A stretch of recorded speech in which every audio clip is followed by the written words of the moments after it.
Yeah.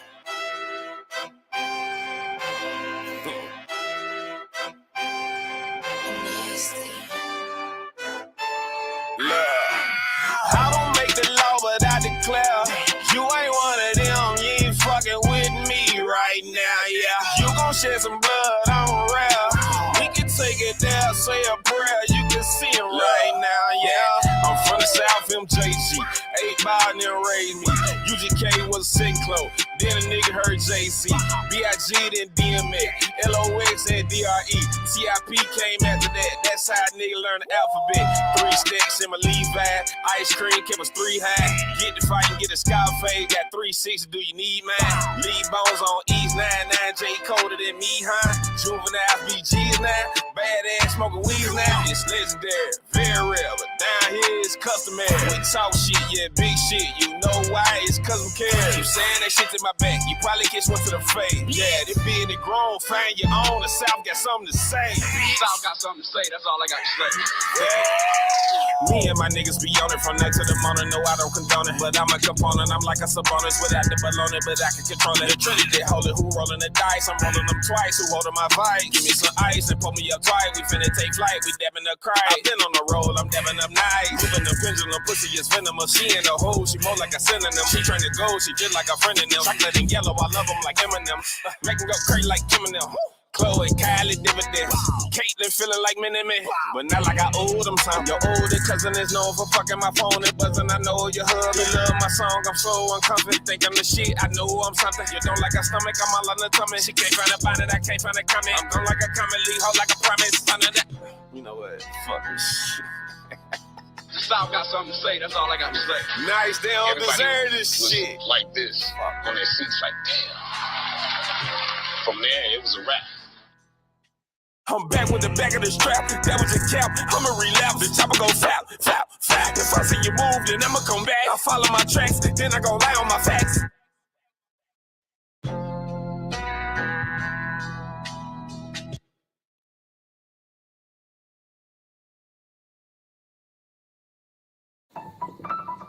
The thing that's different about a Verbo vacation home, you always have the whole place to yourself. No stranger at the dinner table making things awkward. R.E.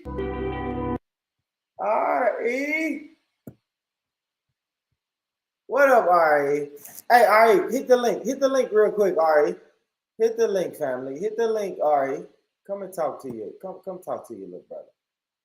Pull up, pull up, pull up. Pull up. Pull up, R.E. Pull up and talk to your little brother. Come on. Hey, what's up, family? Thank y'all for tapping in. R.E. Come on. Let's talk to her. I want to talk to my big sis. Man. They got a link right there. All right. But what's up, family? Y'all make sure y'all come in and fuck with the boy. Y'all make sure y'all come in and fuck with the boy, man. Hold on, guys. Let me hold on, because I might want to play this song with you. But yeah, man. Listen, thank y'all for tapping into another episode of Rich Rhetoric, man. Listen, we are in the building. Mike. All right, tell me, how does my mic sound? It sounds like I got an echo. It's an echo in this room. I hear an echo in this room, but how does it sound coming across to the millions and millions of people who's listening to me? Y'all let me know. Mike, check. Mike. Y'all let me know how it sound, man. Y'all let me know how it sound. The millions and millions of people that's listening right now, y'all let me know how we sound. Let me move this out the way. I can move this. Yeah, you ain't got to come in the room because the show has already motherfucking started. We already started. Shout out to all the new YouTube rules where you can't curse for the first 8 seconds. I accomplished that goal. Mission accomplished. So yes. There go my sister. There go my big sis. What's up, big sis? What's up, Rich? How you doing, baby? All right, about ready to head in the bed. It's 9 o'clock out here. You know, I'm old. I need to get some sleep. What time is it, Ari? It's 9:00 p.m. 9:05. Yeah, that's not time to go to bed, Ari. I know, but Yeah, I we're wake not you going to know, bed. when I wake up. I wake up UK time. You know what I mean? Yeah, we're not going to bed at no fucking 9 o'clock, Ari. We're not doing that shit. I'm older than you. Yeah, but we still staying up. We can stay up to 11. It's 11. It's 11:09 my time. So, how you been doing, though, Ari? You been all right? Yeah, I've been chilling. Go You been on, Rich. chilling? What you been doing on your channel? You been streaming? Avoiding bullshit. You said what? Am I echoing or is that you? Is that me? That's me echoing? Yeah, I hear echo. Echo, Mike. Okay, it's gone now. No, Okay. it ain't. No, it's not. It's me. Probably me. I don't know. Might be me. Echo. Let me see. Okay, it's gone. Yo. I don't hear it no more. You sure? It's a lot of it's a lot of BS going on in my sector. I just In found your out someone pulled up. It's called these brothers called Mike Mill in LA. Anybody know about the black sector? Well, LA pulled up on Mike Mill and knocked him out. Hold on. What happened, Ari? Live on air. This guy named LA pulled up on this guy named Mike Mills, went to the city, pulled up on him, and knocked him cold out. He punched him? Yeah. Is it on video or no? Yes, it is. Put it in the back chat. Let's show it. Let's watch it. Oh, really? Hell yeah, For real? let's watch it. I don't give a fuck about this. See if I can find it. Man. Yes, if somebody got knocked out on camera, I want to see it. Yes, I'm your petty little brother who wants to see a nigga get knocked out on camera. Yes, absolutely. Yes. Let me find someone that won't flag. Yeah, I don't give a fuck what his name is. If he got knocked out on camera, he got punched on camera, put it in the back chat. I want to show it. Hell yeah, I want to see it. Somebody got punched on the live stream? Yep. Sure did. Okay, I guess this is probably a good one. Yeah, I got my homie right here. He would never punch me on the live stream. I hope he wouldn't knock me out. Like I got the camera on and he knocked me, he put me to sleep on the live stream. Never. Oh, I won't be. Let me see. It's gonna have commentary on it. Yeah, I don't care. Well, let's watch it. Fuck it. I ain't got shit else to do, sis. I'm up. I'm feeling good, man, and I feel good. Yes. I'm up. Okay, 52:34. Hold on, I gotta go on another phone. Don't unmic the other phone when you see my other avatar in the back. Because I'm on my iPhone. I'm doing this on my iPhone, and family, as y'all come in, make sure y'all hit that like button, man. We finna see somebody. So what you say? All right, somebody's about to get knocked out on the live stream. That's what we want to see. Yeah, we with that bullshit over here. We with that bullshit today. 52:36. Hold up, we gonna get this work. Yeah, see and get that work. Get that work. Oh, damn. I gotta wait to get a code on this phone. Let me do it on another phone. Oh, you good. Listen, family, thank y'all for tuning in, tapping in. Let me see. I got videos. I got some videos I'm gonna play. And I got some good shit we're gonna talk about. I'm feeling good, Ari. I ain't gonna lie to you, Ari. I'm feeling good, man. I went and recorded. We knocked out, another podcast today. If you're not subscribed to the Born Rich Club podcast, get your ass over there, subscribe. Matter of fact, let me hold on, Ari. Oh, you got another channel? No, yeah, absolutely. I have another channel. Let me pull it up.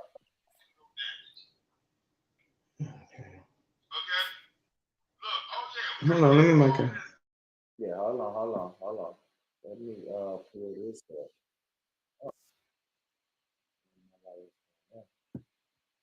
Trying to play no music. Ain't trying to play no music. No, this no music. It's no music. No. That was on me. That was on me. So I'm gonna put this here, guys. Listen, if you're not subscribed to the Born Rich Club podcast, get your ass over there. I can't spell tonight. All right, I think that vodka is making it hard for me to spell. Subscribe to the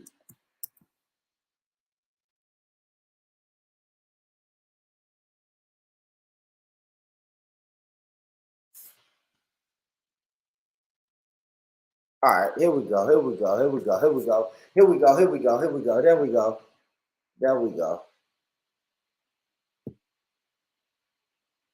We got it, Ari, or no? You don't want me to put that one in there?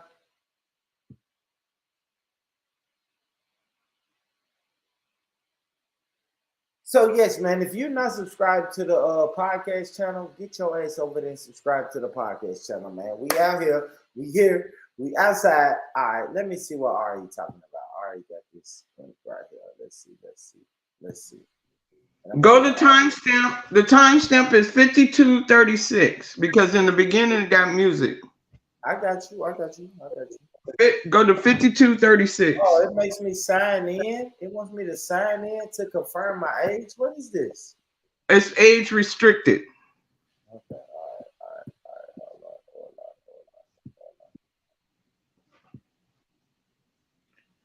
Hold on. I just found this out before I went to lay down. Hold on. What's the timestamp? 52:36. All right, 52. Where you see the two guys outside.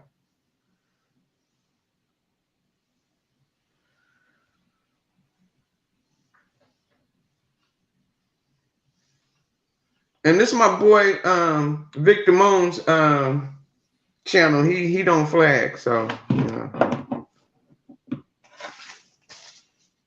I just want you to watch out for the music he play.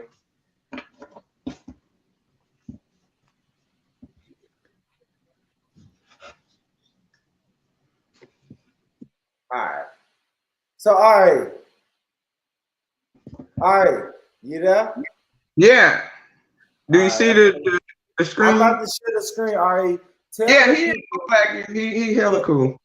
Yeah, Ari, set the table. What are we watching right now? So talk to me, Ari. Okay, well, what I haven't seen it yet. I've just seen snippets of it because somebody's about to get punched on camera. 52. You have 52:36.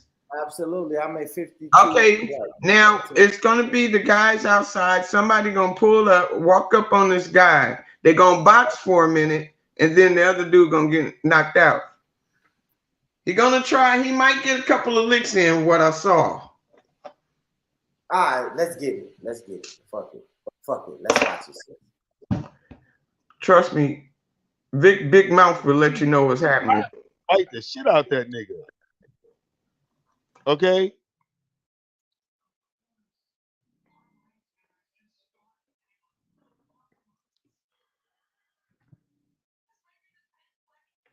Okay. Get to the part where you see the guys outside when he showed the two guys. Real talk. You can't punch Jamila in the face and do no damage. Stuff.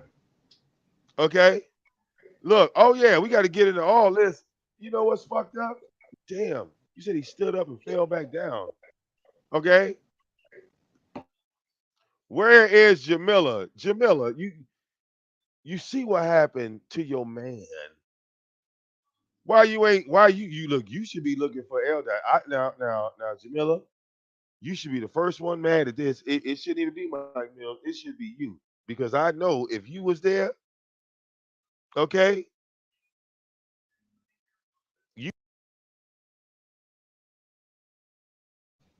I wish Lady D was here because she know these people. Is somebody laid out on the floor, on the ground? Yeah, got knocked out. And he went back to his car to get his camera to take a picture. All right, now who is this person that's laid out? All right. His name is Mike Mills. And the guy that's right there that went to his car coming back to take a picture of his knockout is LA. What the fuck? All right. I know. You'd have gave L down to run for his goddamn money. Okay. They're gonna show it again. Jamila would have just pulled her panties off and waved them at L. That nigga would have took off running. He gonna talk all the time. You have to forward like a boomerang. See when action happens. Okay.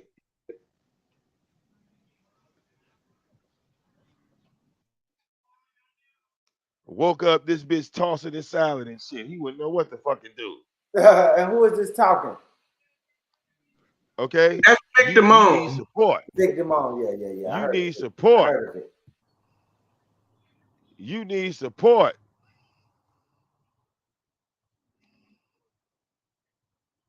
Get up, nigga. Are you okay? He's definitely not okay.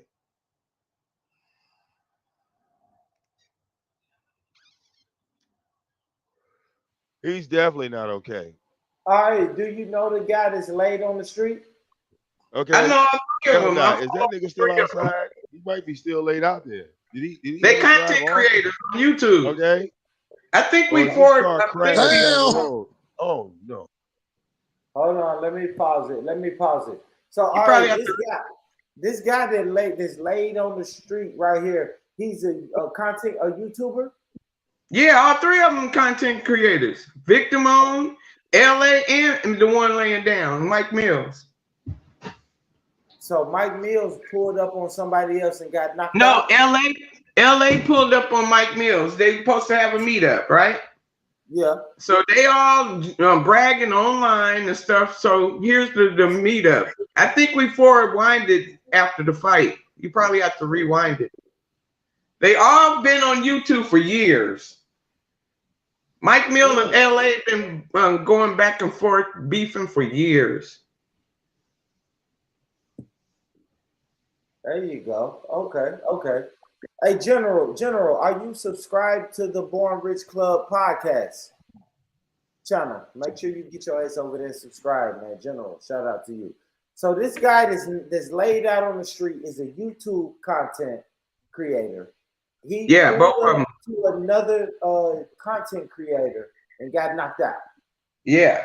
And he told him he was gonna pull up. Yep.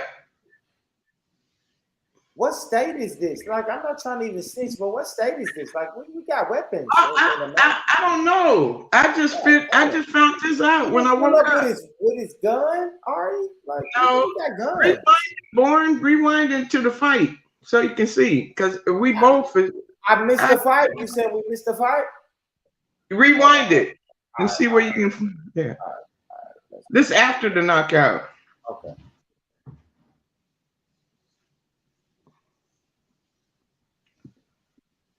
But this is what we get before the knockout. Rewind it, because he talk a lot. Vic talk a lot.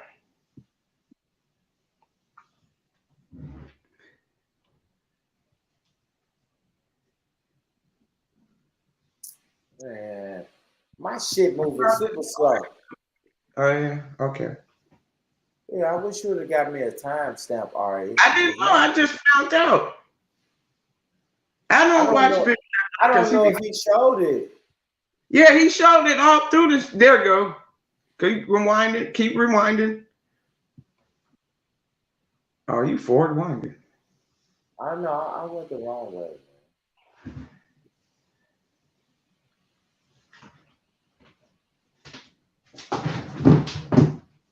But you know, this ain't me. This is fucking Vic Damone. He's this is and doing that shit. Yeah, well, see if he's gonna replay the fight then. This might be it right here. I don't know. And both of them standing. This is it. That was both of them standing? I rewind Yeah. it just a little bit. No, that's a nigga down. Let me hold on, Ari. I think we're getting close. I think we're getting close. Why he sitting right there, Ari? All I know, they both met up. They both had their dukes up. Oh, there they go. Okay, that's after the night. That's after. I didn't know he had someone with him. Oh, there you go.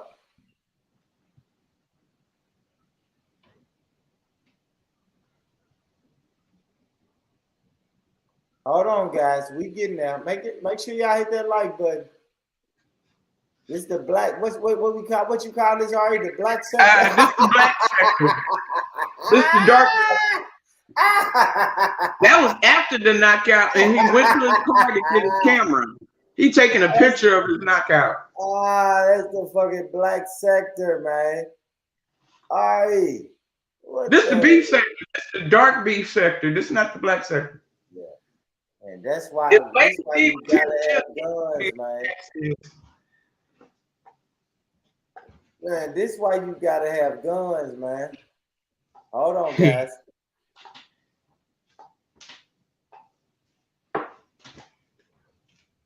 Trying to have a booty call. You're right. I'm trying to have a booty call. So why?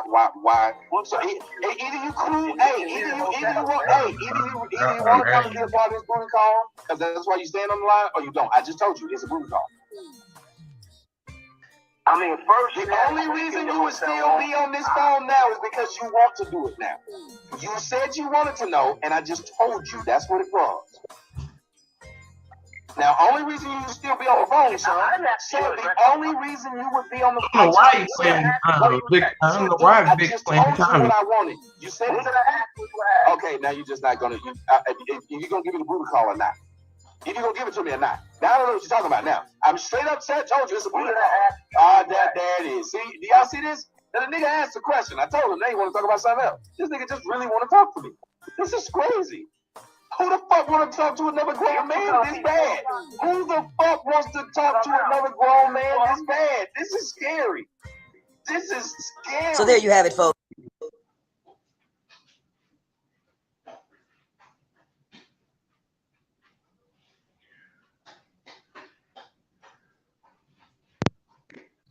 Yeah, I got receipts of my own.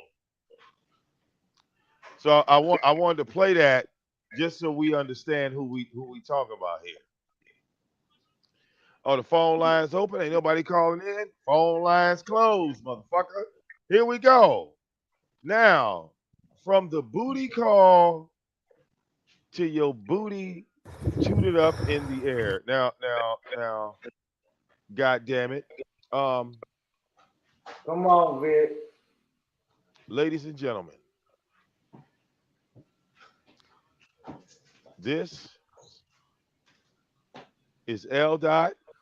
Here we go. That is Mike Mills, and that is his truck.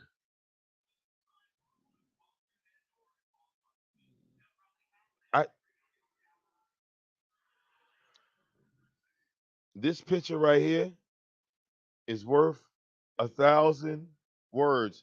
I want you. Wait. I just want y'all to, just.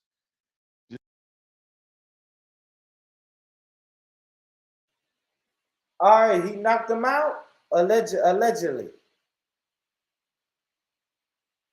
He knocked him out. Hello, Ari. I was trying to unmute. I guess this is the beginning. He was explaining it, right? Yeah, but it's a guy. Yeah. Down, right? This is the beginning. He sleep. Oh, he still sleep? He should play it again. I think he played it again. Everybody just stay here. God damn, Mike. Just stay here with me. Okay? Just stay here with me before I unpause it. Before I unpause it. Just stay here with me for a minute. Is that a dead body behind behind L. Dot? Hey, Victor, just stay here with me, y'all. Is that a dead body? Did LA kill that nigga? LA, you ain't have to kill him. Yeah, He looked dead. I don't know if he's gonna play it again, but I know we way off. He already played Okay? it. You said that make a dope ass album cover? Yeah, that's the new Black Sector Mafia album cover. Right there. L. Dot has killed Mike Mills in broad daylight. That looked like a GTA scene. Okay? That's all that need is some GTA music.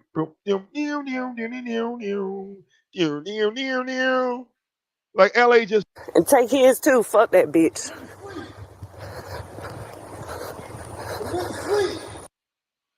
And when I unpause this video, my God.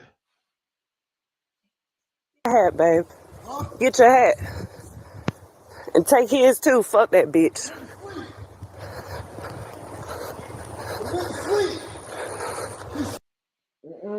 No, Ari. She said, get your hat and take his too. Fuck him. Don't take my hat, Ari. Don't knock me out and take my hat. You know I love my hats, Ari. I got a nice collection of hats. Don't fucking take my hat if you knock me out. Yeah, but when we gonna see the fight, Rich? I don't know. This is you way off. The fight happened in the beginning. Nobody fucking.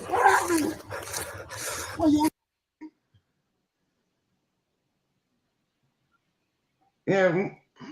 You gotta give me a timestamp. Just keep forward finding it.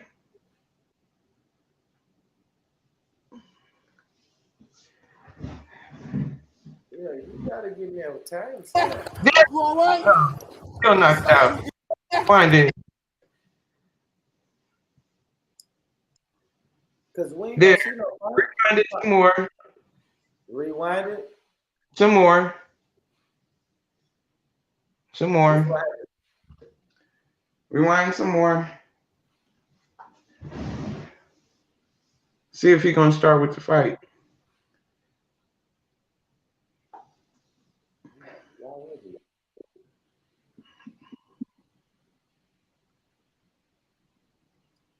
It ain't no fight on here, Ari.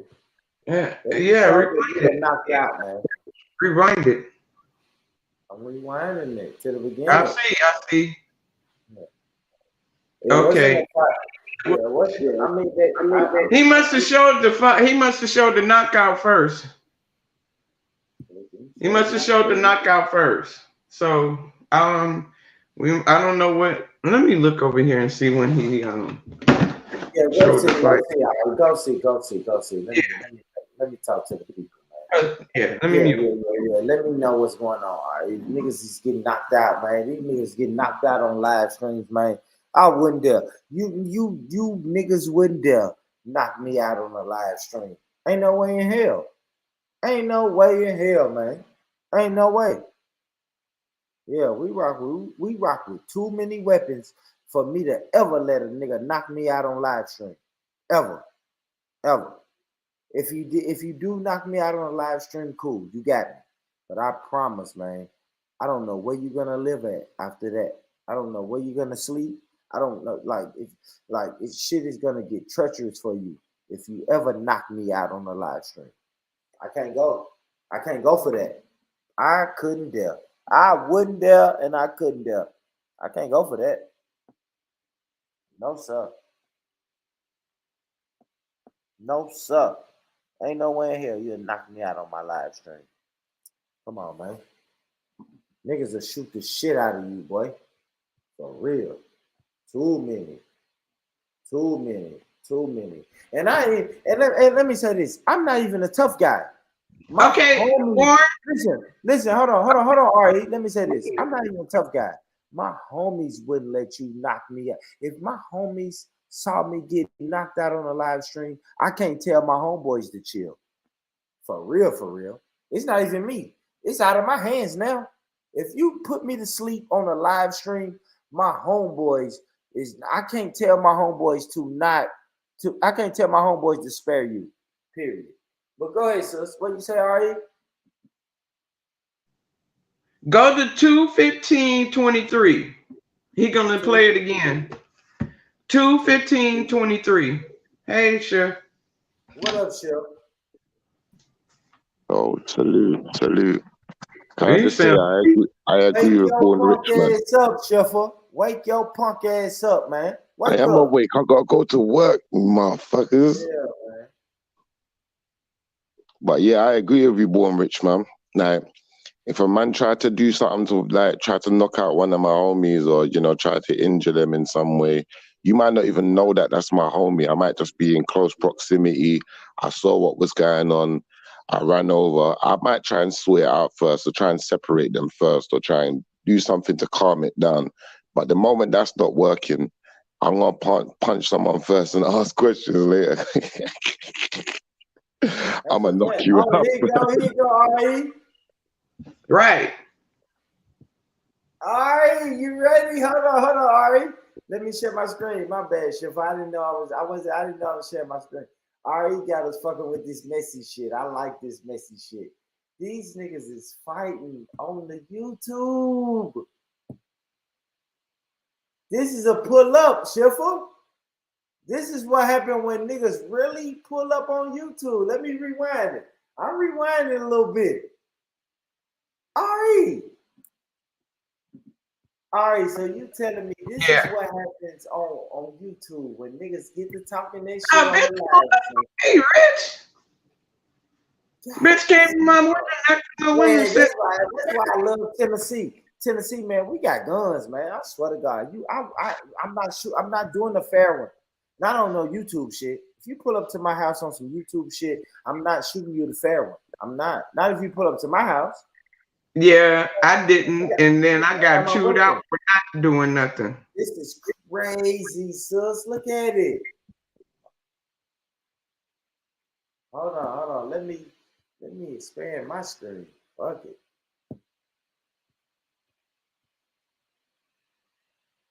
Jeez. Hey, hold on. Let me pause. All right. Yeah. All right. Now who pulled up? Whose house? All right. I see a guy in a white shirt, a guy in a blue shirt. Who pulled up? I'm watching at the same time you are. Well, I'm pretty sure you know these characters. All right. Which one is Mike? Which one is the other nigga? Mike in the blue shirt. LA is in the white shirt.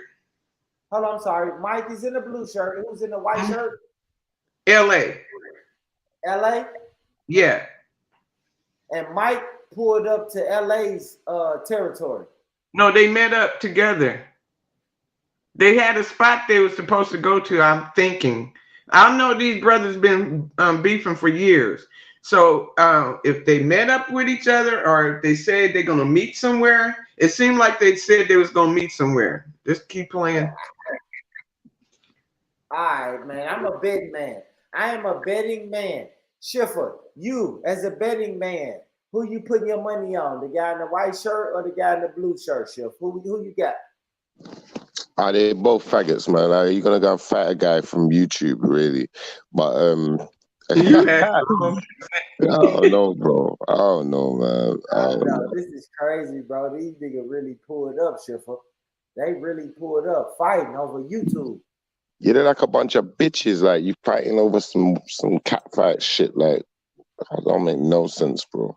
Well, I will say this though. Now we can say they're a bunch of bitches, Schiffer, but at a point it does become where we take it off YouTube, and now you disrespecting me as a man, right?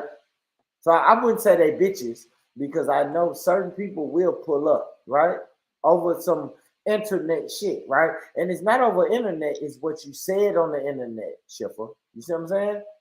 Like, we can be on YouTube arguing, but if we're on YouTube and you tell me, nigga, I'll come to your house and smack the shit out of you. Now, Born. I've heard people, I've even said it, Born, but the truth is, you've heard me say this many times, Born. What's online ain't real. the stream ain't real like that. Like, there's real people out there, yeah? Don't get me twisted. There's real people out there, but you see when I'm talking to a man and your name is, I don't know, P dot, or I don't know, or H, P dot, whatever, or P dot. I don't know. That's not even a real fucking name. Why am I taking it serious? Yeah, I like Jupiter. I like B dot though. I hear you, but you know, obviously, if your name's Jupiter, even, or you know, like, that's not a real name. You're not a real person. But then, when you know a person's real name, I suppose some people could, like, you know, it could seem more personal when someone starts using your government name and them things there. But same time, same speed, you're still talking to an icon. This icon ain't in my face, and it doesn't have the same opinion as me, but guess what? It don't live in my house. So what difference does it make for the people that took it that far, bro? Everybody says it don't make a difference, but look at this video, Shiffer. Look, this is what happened when you really meet up. Oh, you got to get up, big dog. Get up. Oh, shit. Ari. Yeah. Yeah. The brother in the blue shirt got to get up. He got to get up, right? Nah, he's sleeping. He's sleeping. He didn't sleep him like that. Let me rewind. He didn't sleep him. That was a weak-ass punch. He shouldn't be asleep off of that punch. Yeah, he's sleeping, man. Let's see. Hold on. I paused it. He ain't sleep yet, right? He's still up. He's still on his feet. Let's see. That's not asleep, Shiffer. There you go. Now he's asleep. Yeah, now he's asleep. No, don't keep hitting him. I'm gonna say this, y'all. I don't like that. Shiffer. And I ain't gonna lie, people, I don't know how they do in the UK, but in America, people got that bad. If you punch a guy who goes to sleep, don't keep pounding him. Pause. Don't do it. Don't do it, Shiffer, right? I agree, but it depends. It depends on what, Shiffer? On your angry level. How mad you at this sucker? For real. Yeah, there's that, and I think it depends on the situation.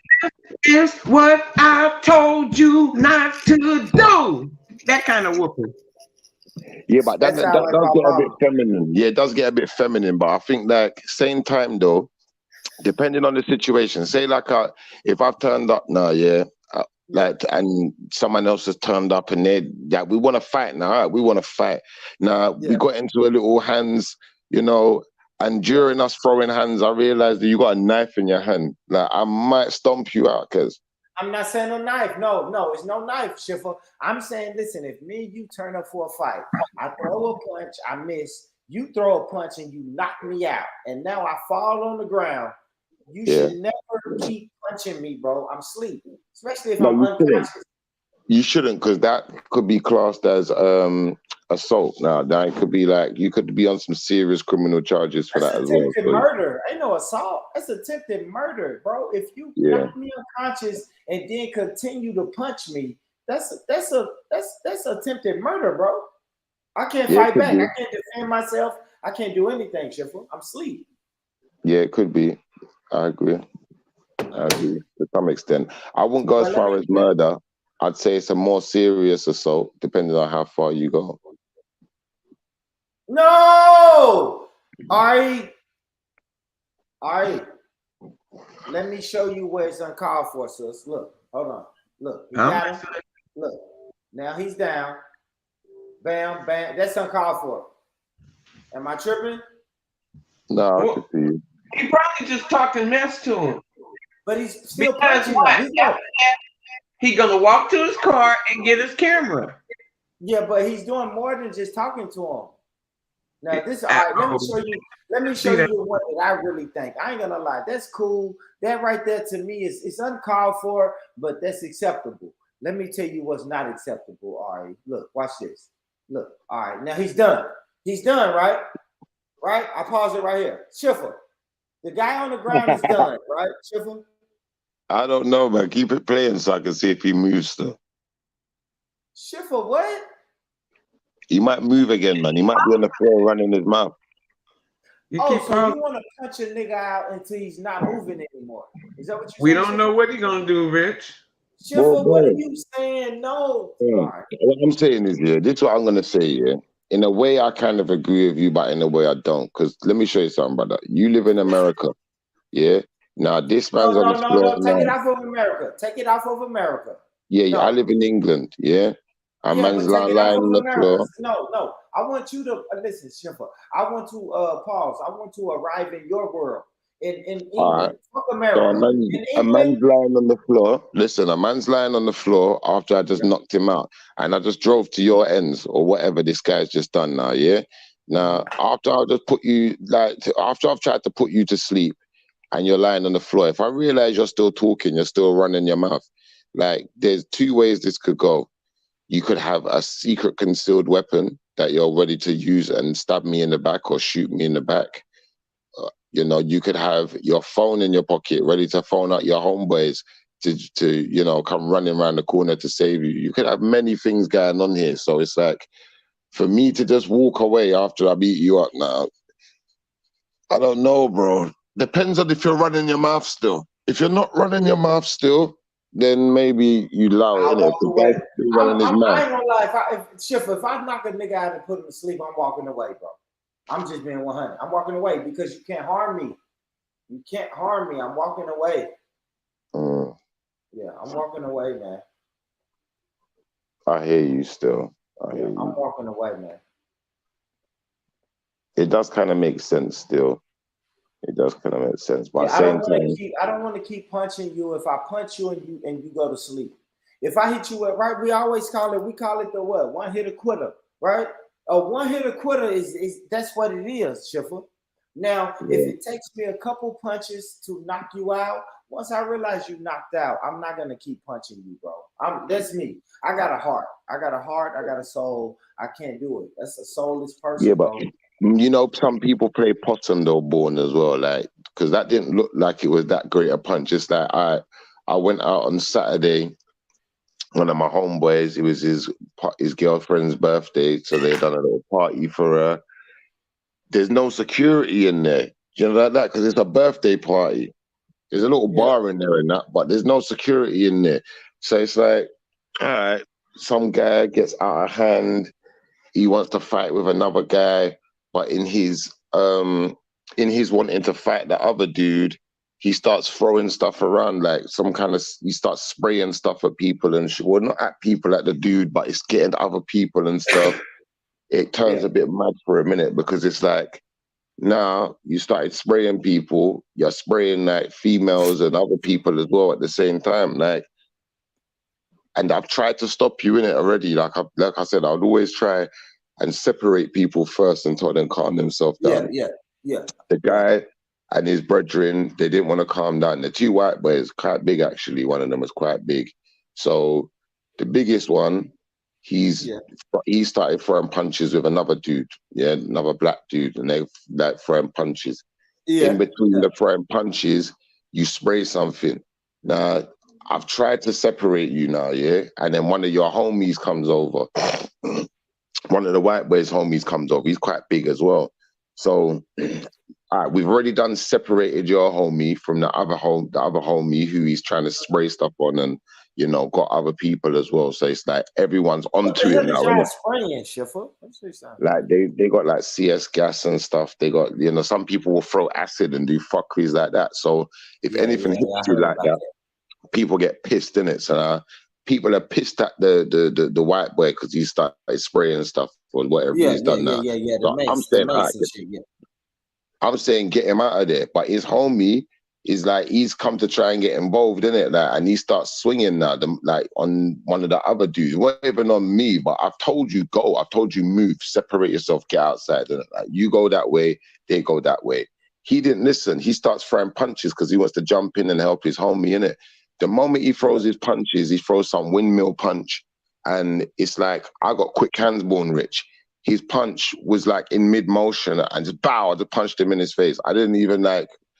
It was just a knee-jerk reaction, and it wasn't even a hard punch. You know, when you didn't mean to hit him hard. It was just a warning shot. But the way I've given him this warning shot, it's like he's woke him up. He's walked straight back outside. He didn't want nothing to do with it after that. He was like, nah, no more fight. He walked way up the road. Him and his homie, they walked way up the road. So I've walked outside now. I've had to go and check him. I had to go and talk to him. Like, what's going on? Like, are you going home? Because it looks like you're coming back. And then he started talking about he's gonna shoot up the place. He's gonna do this. He's gonna do that. So at this point now, like, nigga just talking. All right, so at this point now, I'm saying, all right, do you know what? You're talking about shooting up the place. Listen, my girl's in the Ross Clark place. Where are you shooting, bro? What are you doing, bro? So now I'm walking towards you again. Now I'm going to bang you again. Now his girl, everyone, no, he's not going to do anything. He's just going home. No, I swear he won't do anything. I'm not, but he said it now and it's too late. So now it's like, at that point, you've just signed a deal that you've cashed a check that, you know, your mouth can't really sign. Right. You cashed the check now, innit? You have to run now, innit? Now you're going to chase down roads and shit that everyone's onto you now. Because now you're talking about shooting up the place. It's like anyone who's in this place, even if they weren't involved, now we're onto you, bro. I'll fuck you up now because you're talking about shooting. And there's people's families in there. Like my homie, it's his girl's birthday, our family's day. Like we're all family, innit? Now I'm going to fuck you up now. And obviously the guy had to run. So the moral of the story is don't run your fucking mouth, innit? Hey, he ran off. He ran off. Hey, hold on. Here we go, Shim. Look at the fight, Shim. Hold on. Right here, Shim. All right. Hold on. What a classic. Hey, man, this is funny, bro. Look. Here we go.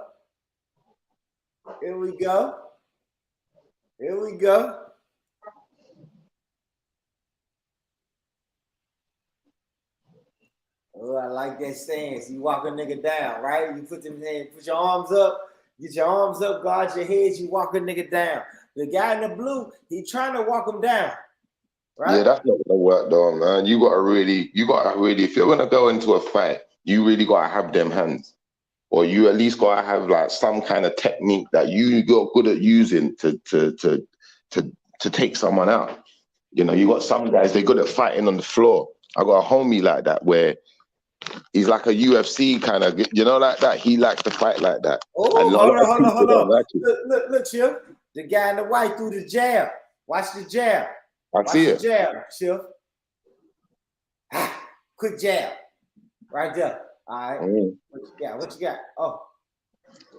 God damn it. That's where you went wrong. You got to stay on your feet. You got to stay on your feet, family. Stay on your feet. You have to stay on your feet. If you do not stay on your feet, it's going to be a long day. It's going to be a long day for you, man. Stay on your feet. The brother did not stay on his feet. And you got to know how to throw a jab. Now, if you're going to go out and you're going to box in the street and you don't even know how to throw a jab, I pity the fool. I ain't gonna lie, Chef. I like the guy in the white. The guy in the white threw a jab right here. Watch this jab. You know what he's doing. Pow. That jab right there. You know what he's doing. I do that old school. Look, boom. That's how you set the tone. That's how you set the tone in the fight, Chef. That's what I'm talking about, brother. But if you don't know how to throw a jab, there's no way your bitch ass should be out in the street fighting anybody. Right, that's right. Because back in the day, you say if you don't know karate, I know crazy. No, the jab is the basic punch. The jab is the basic punch. If you ever walk up on a person and try to throw a knockout punch, you tripping. That's what I'm trying to say, brother. That's what the brother done in the club. He tried to throw some big windmill like haymaker type shit. The time you pulled that punch back, you telegraphed to me what you're gonna do. I jabbed you right in your jaw.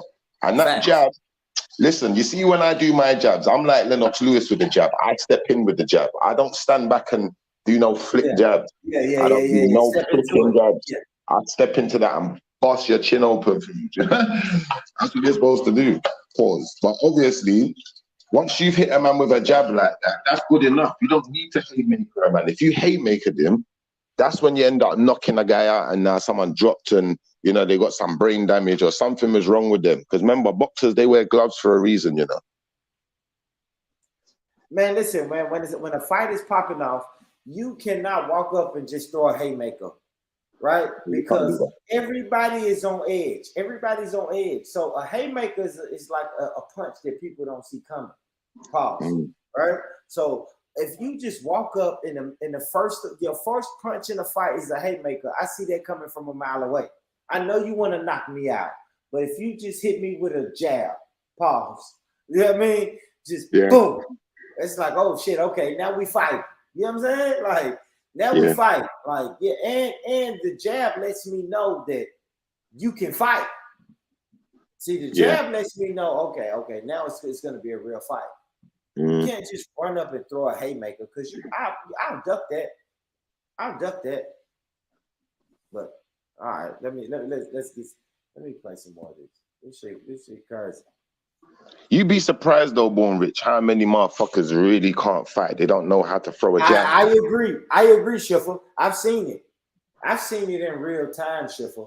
I would not be surprised how many people can't fight. Like, people can't fight. Like, Schiffer, we in America, homie. So I tell people all the time, like, man, listen, you just think about the cops, right? Let's fuck the niggas and the people on the streets.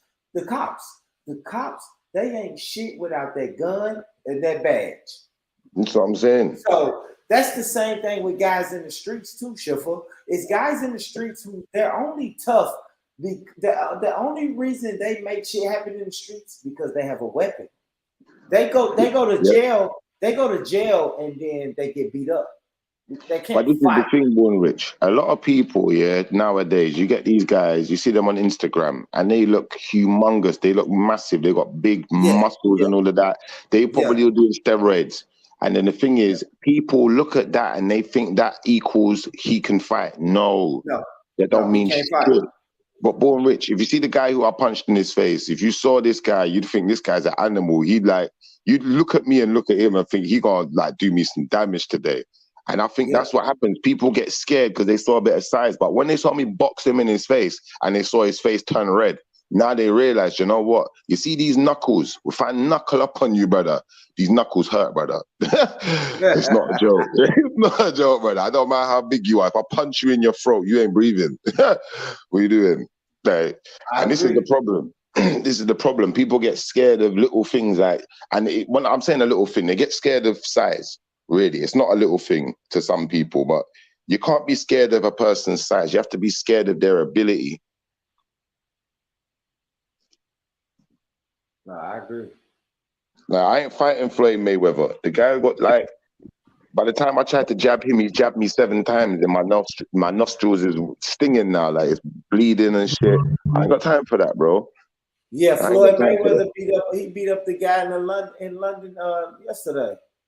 He beat out the guy in London. Yeah, I watched. Oh yeah, he was doing some kind of fight, wasn't he? I remember, some exhibition shit. Yeah. But you don't want to fight a guy like that. Like me personally, if it was me fighting Floyd Mayweather, I think I win because I'm too much bigger. I've got too much. Man, Schiffer, go to sleep, homie. Go to sleep, man. Look, I got too much assets that he's gonna. Stop, Schiffer. Brother, stop. Born Rich, let's be honest, yeah. If you put Floyd Mayweather against who can I think of? You put Floyd Mayweather against a Lennox Lewis, like that fight, it's not gonna work for him, bro. I'm telling you, fam. You put him against the Anthony Joshua size, it's not gonna. It's because of who he's fighting. Now, if you're fighting like on fairish kind of terms, a Conor McGregor. Conor McGregor's only about, what is he, 5'10"? Now, I don't think Conor McGregor, he don't get in the ring with me because he's not my weight class. Man, do you know what I'm trying to say? Schiffer, stop, man. Floyd Mayweather beat 50 guys. Schiffer, stop. He beat everybody who you put in front of him. But this is the thing. Now, you see what you're saying, yeah? I agree with you, but I'm saying to you, that's in his weight class. You step out of your weight class, things get a little bit more tricky. It's like, why would he step out of his weight class, though? He's a professional fighter. Why are you doing that? No, because to fight me, I'm not his weight class, isn't it? This is what I'm saying. So it's a bit of a cheat. But someone in his weight class. He'll knock your ass out, Schiffer. Oh, no. Oh, no. No. He will knock your ass. completely out, bro. Oh no. Remember, he got brittle hands in, and he can fight. Don't get it twisted, but you have to understand like the dynamics of things, innit? Like if you're 5'6", is he 5'6"? Yeah, he's about 5'6". Yeah, that's All about right, right. so 5'6". What weight is he again? He's a flyweight, isn't it? Lightweight. Yeah, like 140, 150, something like that. No more than 160, right? All right, so we're talking about like 10 stone. But he's more like 140, 145 or something. So, all right, so 140 pounds. We're talking. What is that?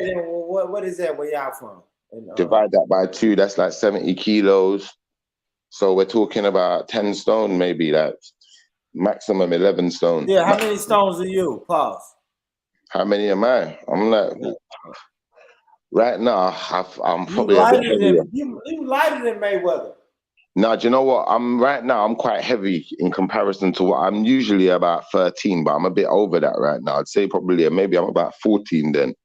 At 14 stone, I'm lifting this guy up and like I'm gonna do some suplex kind of wrestling moves on him. His head's gonna hit the floor. That's what you better do. Game time.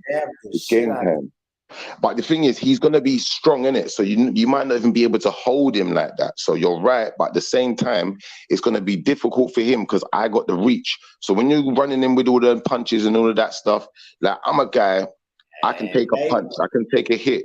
But you see, if I hit him with the elbow, once Floyd gets that elbow in the top of the head, Floyd's going down. Brother, I'm telling you, I heard 50 say it, and I agreed with 50. Like, I can't see Floyd fighting 50, and 50 is only about 6 foot, in it, 5'11", something, 5'10". You go hit him with the elbow. You gotta cheat. Brother, I'm not boxing him. Why am I gonna box with Floyd? Fuck that, bro. You got to headbutt that motherfucker, man. That's the only way. I agree, man. God damn it, I agree. You do, man. I'm telling you, I'm fighting dirty because this guy's a professional. Guy, man. That's a little guy, man. You walk up on him on the streets playing. For real. And you know what's funny though? We all had that little short, stocky guy. We call him the little short, stocky guy in the neighborhood. He'll knock your ass out. He'll fuck you up. So don't take him for simple. Pause. He'll get it to the ground. You throw punches, he'll duck them punches and take your ass down to the ground, man. Yeah, that's a fact. That little short, stocky. And then he's got stamina as well. So when you get tired in the fight, he becomes a problem. Mm-hmm. For real. You always had to watch him. And shout out to my homie, man. I know a lot of homies like that, man. Little short guys, man. They work out and they just they not going. They're not playing. They got the short man syndrome. Yeah. They got short man syndrome, but they got it in a way where, I will knock your ass out. Mm-hmm. Or I'll take you to the ground.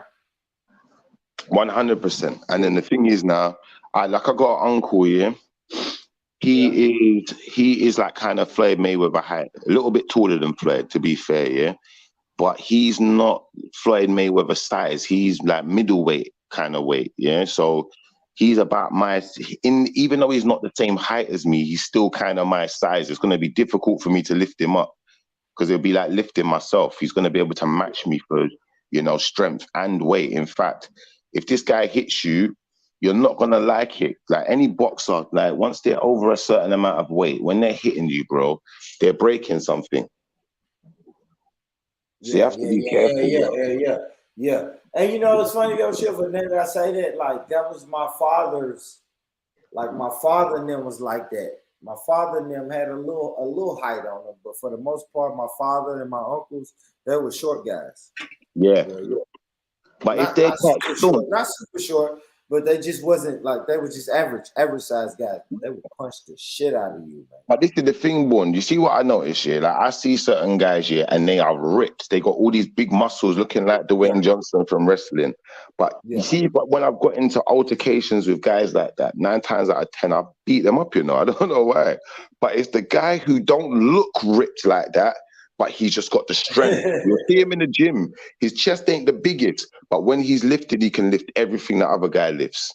And he's non-stop. He don't stop. Like he will go on a 20-mile run and shoot shit like those guys there. They're dangerous, brother. Oh, yeah. Shiver.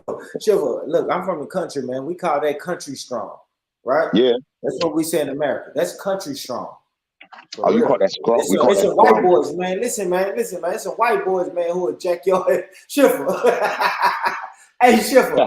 I'm from Tennessee, man. I know some cornbread fed white boys, Shiver, that'll grab you by your throat, pause, and man, come on, man. Take you all the way off your feet.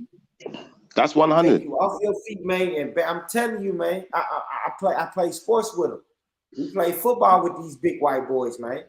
100. Well, now, do you know what? I don't doubt it. And this is why, you know, as a, especially as a smaller individual, it's important to know how to fight, how to handle yourself at least. Even if you're not a full-bred fighter, you know a couple of techniques. You know a way how to get out of someone trying to grab you and hold you. You need to know how to disable the person effectively. So, like I said, I'm not just trying to punch someone in the face. If you're too big, I might punch you in the neck. I'm aiming for your neck now. I'm trying to wind you. I'm trying to do something to slow you down, because unless I get a weapon or something like that and you're much bigger than me, strength-wise, we're not equals. I know you're stronger than me, so why am I going to let you use that strength? If I let you use it, then more fool me, innit? You got to find a way to disable that strength. Yeah. No, it's a fact. It's a fact, Chef. And that's why I say, if Floyd Mayweather, he have to get elbowed in this head top, bro. He'd have to. Mayweather just still boxing niggas, man. He still beating these boys up for a check. That's young crazy. boys as well to make it worse. You said what? You beating up young boys as well to make it worse. Like, they got energy. They should be winning, really. Yep, that's what he's doing. That's exactly what he's doing. But you know, it's what he's doing though, Born Rich. You know, it's something else. He's fighting people. He's fighting people that aren't necessarily professionals in most cases. Yeah. They're only in a. When they are professionals, you notice he likes to fuck with the white boys and the Asian boys still. He don't really want to fight the black ones like that, because that's dangerous, you know. Hey, no, but he shouldn't. He don't have to. He don't have to fight the black boys, man. He don't follow them, right? He's 50-0 in boxing. So no, but you don't want to fight one of these. This is for fun. It's an exhibition. It's like pay your money to knock out Floyd Mayweather, right? Yeah. That's essentially what people are doing. Do you know what I'd pay to see though? I'd pay to see Floyd Mayweather versus Gervonta Davis. I'd pay to see that, man. Why? I would pay brother. I would pay good, brother. I'll fly to America and pay good money. I would not, man. Why? Tank will probably knock him out, man. Yeah, Tank will knock him out. Floyd can't fight like that anymore, man. Floyd is a retired boxer. He don't fight at that. Like, Tank is still fighting. Tank is in his prime. Like, come on, man. He would never fight him. I ain't gonna lie. Floyd was always smart like that. Floyd didn't fight these guys in their prime. I hear that. He didn't fight Canelo. He fought Canelo when Canelo was young and fought Pacquiao when Pacquiao was old. Those are the two people who could have beat Floyd. What, you think Canelo could have beat him? Hell yeah. Canelo 3 years ago. Nah, I disagree. I don't think Canelo or Pacquiao have the brain capacity like to actually fight a Floyd. Hold on. What's this? 2023? Pacquiao and fucking that may have been like 13. 2012, 2013, Pacquiao would have got Floyd, bro. It was a little gap right there. He would have given him a good run, but you see, the thing is, Born Rich, you have to understand, half the fight is won by your thought patterns. Yeah? And if the man's smarter than you, it's unlikely you're ever going to beat him. Let's be honest, don't matter what prime you're in, he would have figured you out. And that's why, when you watch a lot of boxing matches, this is why I used to like Chris Eubanks. Yeah, Chris Eubanks was a bad boy boxer, because you got a boxer like Nigel Benn, yeah? And everyone loves Nigel Benn. Nigel Benn is they call him the bronze bomber and them things that he just punch you up. It don't even matter. He might even get hit a couple of times and look a bit shaky in the fight. Then one punch will put you out. That's it. You're finished. Yeah, he's a knockout puncher. That's a knockout puncher. Yeah. Eubank was a knockout puncher as well, but Eubank was more articulate with his punches. He's not just going out there and trying to knock you out. He'll pick you apart and he'll wait till you make the mistake and then knock you out. Now, it's like, for me, I'm not going to say that Eubank was better than Nigel Benn, but in a way, he was smarter. That's just my opinion. And when you look at the fights and you look at the way he deals with his opponents, he's a scary guy. I wouldn't that if I had the choice to fight Eubank or Nigel Benn, I'm fighting I'm fighting Nigel Benn. Furthermore, I'm fighting Nigel Benn. Even though Nigel Benn killed a man with his hands, I feel like there's ways that you could wear him down and render his style useless, because he's still got to be able to throw them big punches. If you stay up in his face and stay close with him, he might not be able to hit you with them big punches. And then you look at Eubanks fighting him, that's exactly what Eubanks does. He's right up in his face. When you look at Sugar Boy Malinga, does the same thing. He learned the technique. He said, yeah, I'm going to do that Eubanks shit, get right up in your face. You can't even throw them punches no more. So I think boxing is definitely about your brain more than it's about your brawn or your punches. Because if you ain't got a brain, brother, you're just going to get caught out. Look at Muhammad Ali, what he did to George Foreman. Made the man look stupid. Now, let's think about this for a second. And even George Foreman. You're right. Even George Foreman, he probably feels bad. Mayweather wasn't a knockout puncher. So if we watch the Mayweather fight, we're probably going to sit there and watch the whole 12 rounds. But yeah, Mayweather is going to beat the shit out of him for 12 rounds. Mm. That's a fact, man. Yeah, I like it though. I like technical boxers and knockout punchers. I ain't gonna lie, everybody likes a knockout puncher, right? A knockout boxer. We like that because we want to see somebody go to sleep. We do. We want to see somebody go to sleep. That's why we like the Bronx Bomber. You know what I mean? Mm-hmm. But he can't be Fury. That's my guy. I love him. I used to like that. Deontay Wilder cannot be Fury, man. He just can't beat that white boy, man. That white boy be boxing. That white boy be cheating too, but he be boxing. You know what the thing is, cheating, though. He be cheating. What do you think about Fury, man? Tyson Fury, Schiffer. I disagree with the cheating thing. I think that with Tyson Fury, buddy, yeah. Yo, what's good? Tyson Fury. Yeah. Oh shit, Schiffer, the John. Oh shit. And who else is it? Born Rizich. What's good? Oh shit. That time in the morning, man. Okay, early wake and bake. Yeah, you woke up with get that money. Different. But you see, the thing is, Born Rich here. You see Tyson Fury. Fury is an anomaly. He's probably the tallest boxer we've seen in boxing, full stop. And then you got to think to yourself, that's a good point. All right, so think about it like this. Not only is he a freak, yeah, he was boxing from a child. Deontay Wilder only started boxing the other day. Let's be fair about this. He was a basketball guy. So what on earth made him think as a basketball guy? All right, so listen, Schiffer, I saw a documentary, right? So he played college basketball, right? And he wasn't going to play professional basketball, but he's an athlete, right? So they have these camps now. So they are taking like ex-athletes, athletes, and trying to convert them into boxers. And Wilder was one of the star students in that class. Well, and I like that they doing that, though, Schiffer. I ain't gonna lie, I like that they do that, bro. Because the thing is, though, they just big. They're big and strong, and they may play football in college for 2 or 3 years, and then what are you doing after that? So you got to know the techniques, though, bro. You got to know the techniques. Without those techniques and without the see, it's like when Wilder got boxed up the first time, yeah. Yeah. He learned his lesson.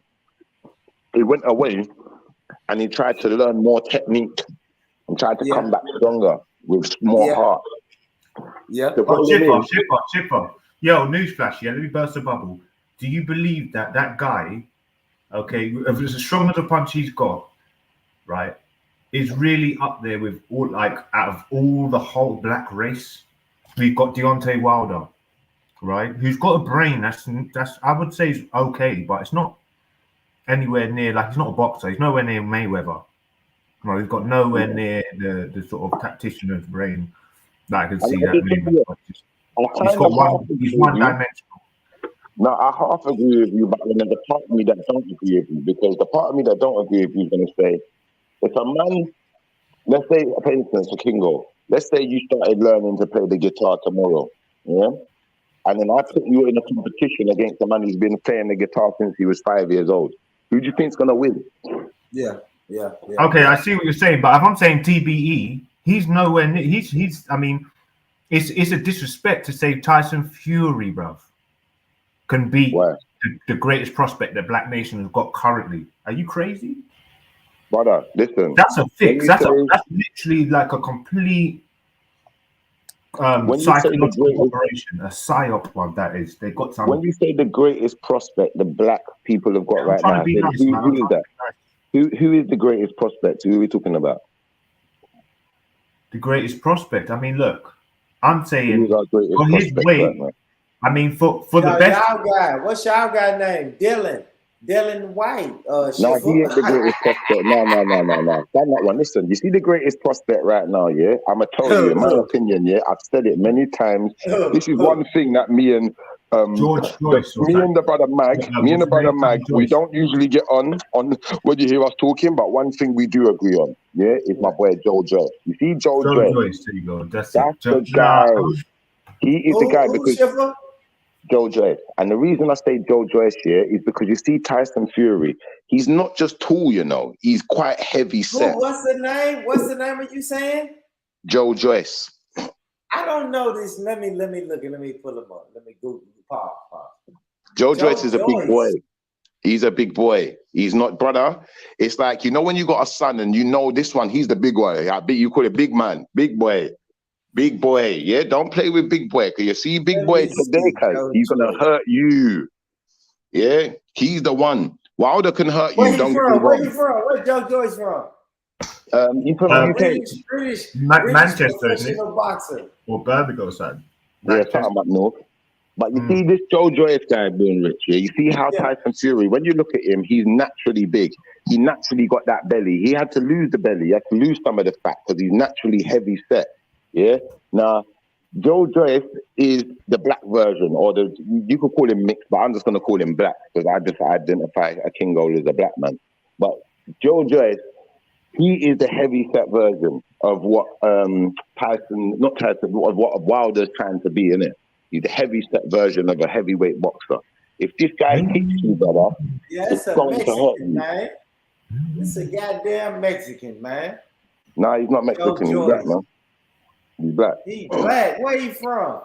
He looked like my son. I think he's from Birmingham, you know. Nah, born to a Scottish-born Irish father and a mother of Nigerian origin. That's what I'm saying. A white daddy and a black mama.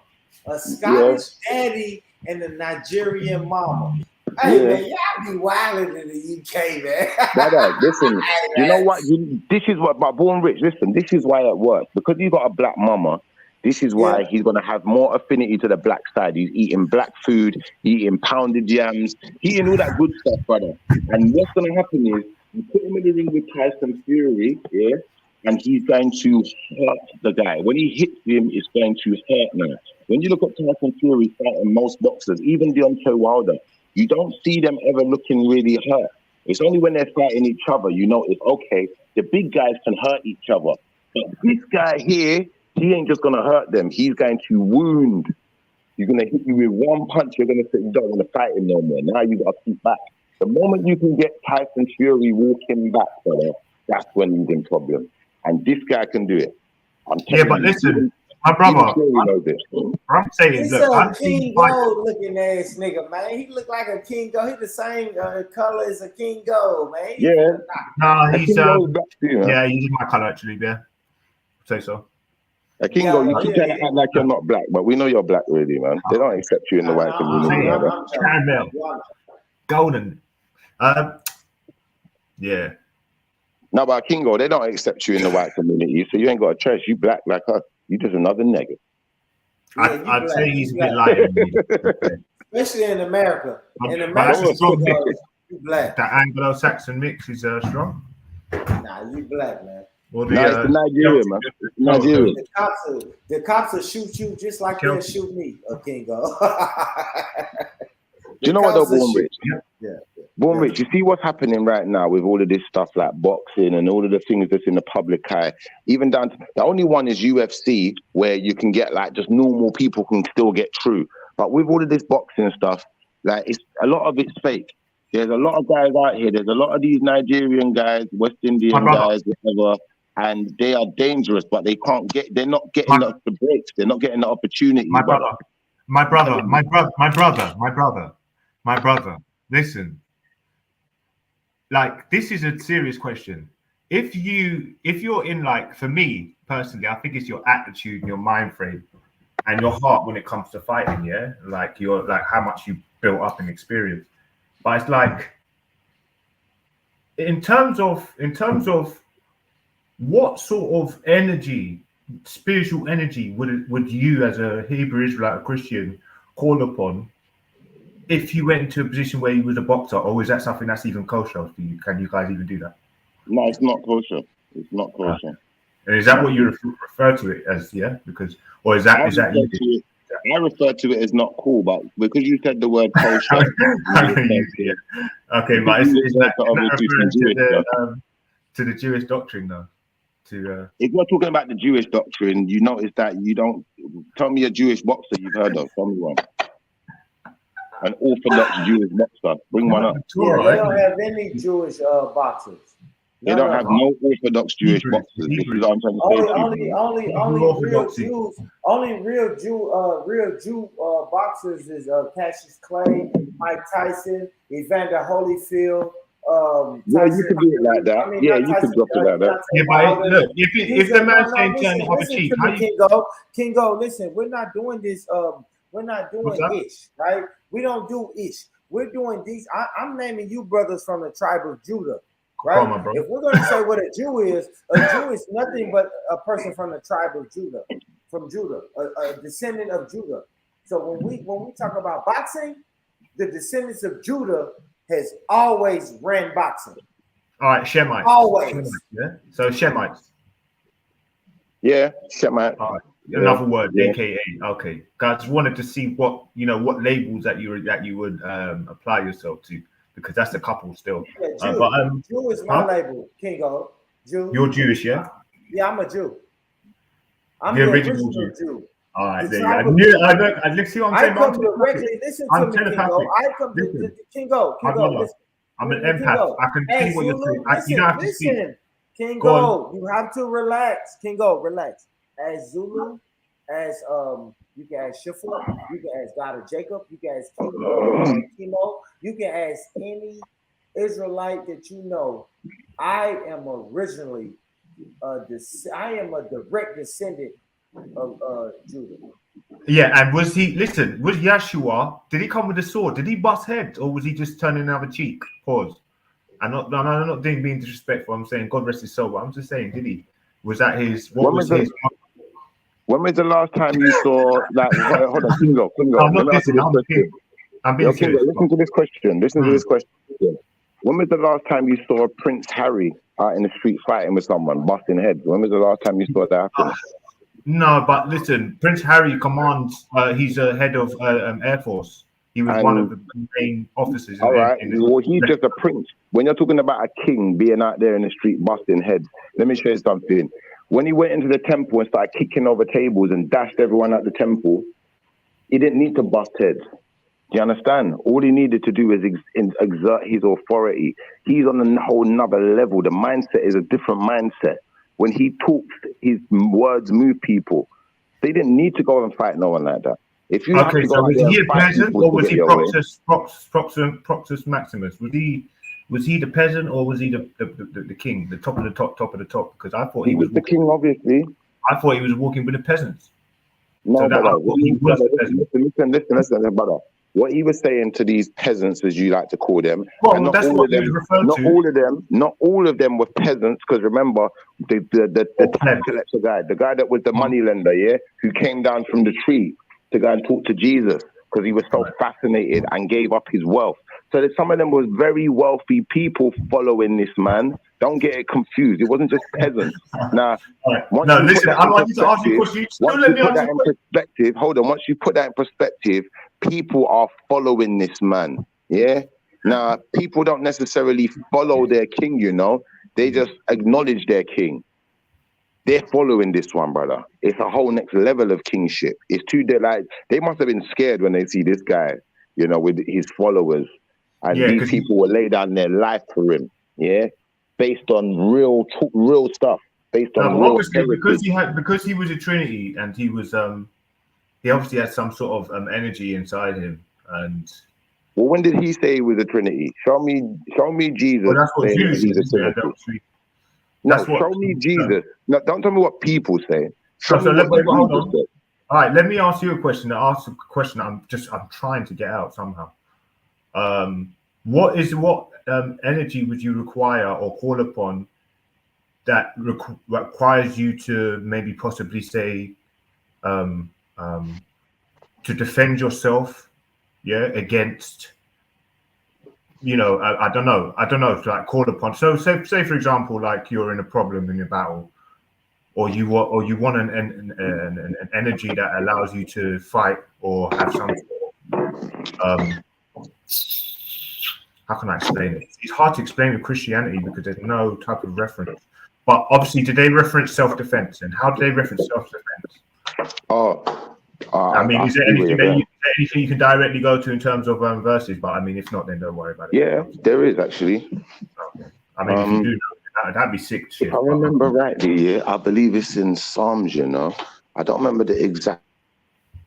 Because there's like a framework around Psalm, but I tell you what, if you write this one into your web browser, you'll probably find it anyway. So type this one down. You ready, Kingo? Yeah. No weapon formed against me shall prosper.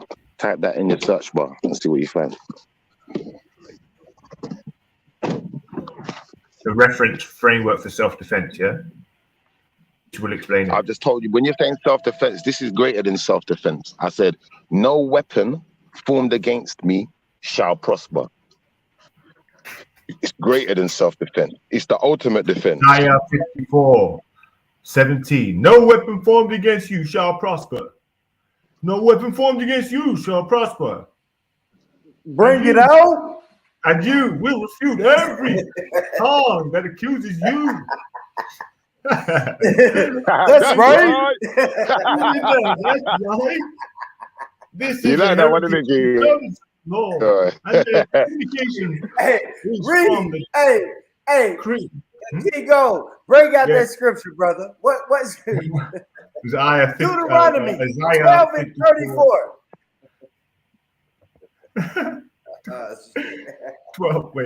54:17. That sounded legit, right? Okay, cool. So, wait, formed against me shall prosper. Shall prosper. I'm clicking on this now. Let's see what's right. Yeah, no weapon. What's wrong with that scripture? Isaiah 54:17. I don't want to read all of it, but let me just see if there's anything. Yeah, there ain't nothing wrong with that scripture, King Dog, man. Any weapon formed against me, no weapon formed against me shall prosper. Yeah, but how? I mean, how kind of broad? My hands are guided by God. My hands are guided by the Most High. So you could bring all the weaponry in the world. Listen, yeah. You see, when I got in a fight 2 days ago in a club, the guy had a knife in his hand. But you see the way I dealt with him, he didn't want to use his knife no more. He didn't want to use. He was like, "This knife is inefficient. This ain't gonna work because this guy's quick." All right, fair enough. All right. So, for example, okay, so I see you now. I see where you're going in that. I see you. All right, so because you're adhering to the words of the law, no forms weapons formed against. Yeah, okay, I see that. Yeah. All right. Yeah. And not just because you're adhering to the law, because you pray to the Most High, you recognize him as the only deity. You recognize him as the creator and your Lord and Father. Yeah, and you pay homage. Because you pay homage, if you get in problems, even if he's not gonna be the one steering the wheel, you're gonna send an angel. That angel might possess you for a minute and take control. And you might fuck some people up. And after you fucked everyone up, you might get arrested, but the angel's still with you. So they're gonna have to let you go. They're gonna realize, nah, we can't even touch him. All right, just let him go. Same way when the police turned up, after I punched the guy in his face, and then he walked up the road. Like he's walked back down the road. We've all come outside now. Like I'm on it. I was ready to go again. And then when the police turned up, I'm thinking the police are coming towards me. No, they went to something else, completely different. They just went and dealt with something else. Okay. So, like I said, no weapon, brother. Like there's no fear. We're not running nowhere. With no fear, Kingo, none whatsoever. And the thing is, people will get upset because they'll notice like I get away with shit, bro. Like shit like this. I'm not a violent person, but every time I've been in a fight, I will wait till the police come and I'll fuck you up. I might even call the ambulance myself and pick you up off the floor after I fuck you up. And then after I call the ambulance, they're going to arrive and they're going to say, what happened? I'm going to say, well, he was running his mouth. He was trying to fight people. He got knocked the fuck out to calm him down. But now he needs help. And then someone might call the police to check, they might call police came. They're like, well, what happened? By this time, it's like, you're not talking, innit? The only version of events they got is mine. When the police are there... so here we go. 1 second, my brother. I've just got more of a defined version of what that... I like your version. So you said you pretty much disarmed this guy because you was adhering to your... So the way you was moving, right? You was I didn't disarm him. What it was is that, kind of like there's a part of me that I'm not fully in control of. If you fuck with me, the Lord might send an angel to take control of my hands. So you might be Floyd Mayweather even, and you might be good with your hands.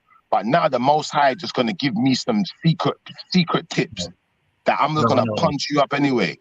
And now of course. So be careful.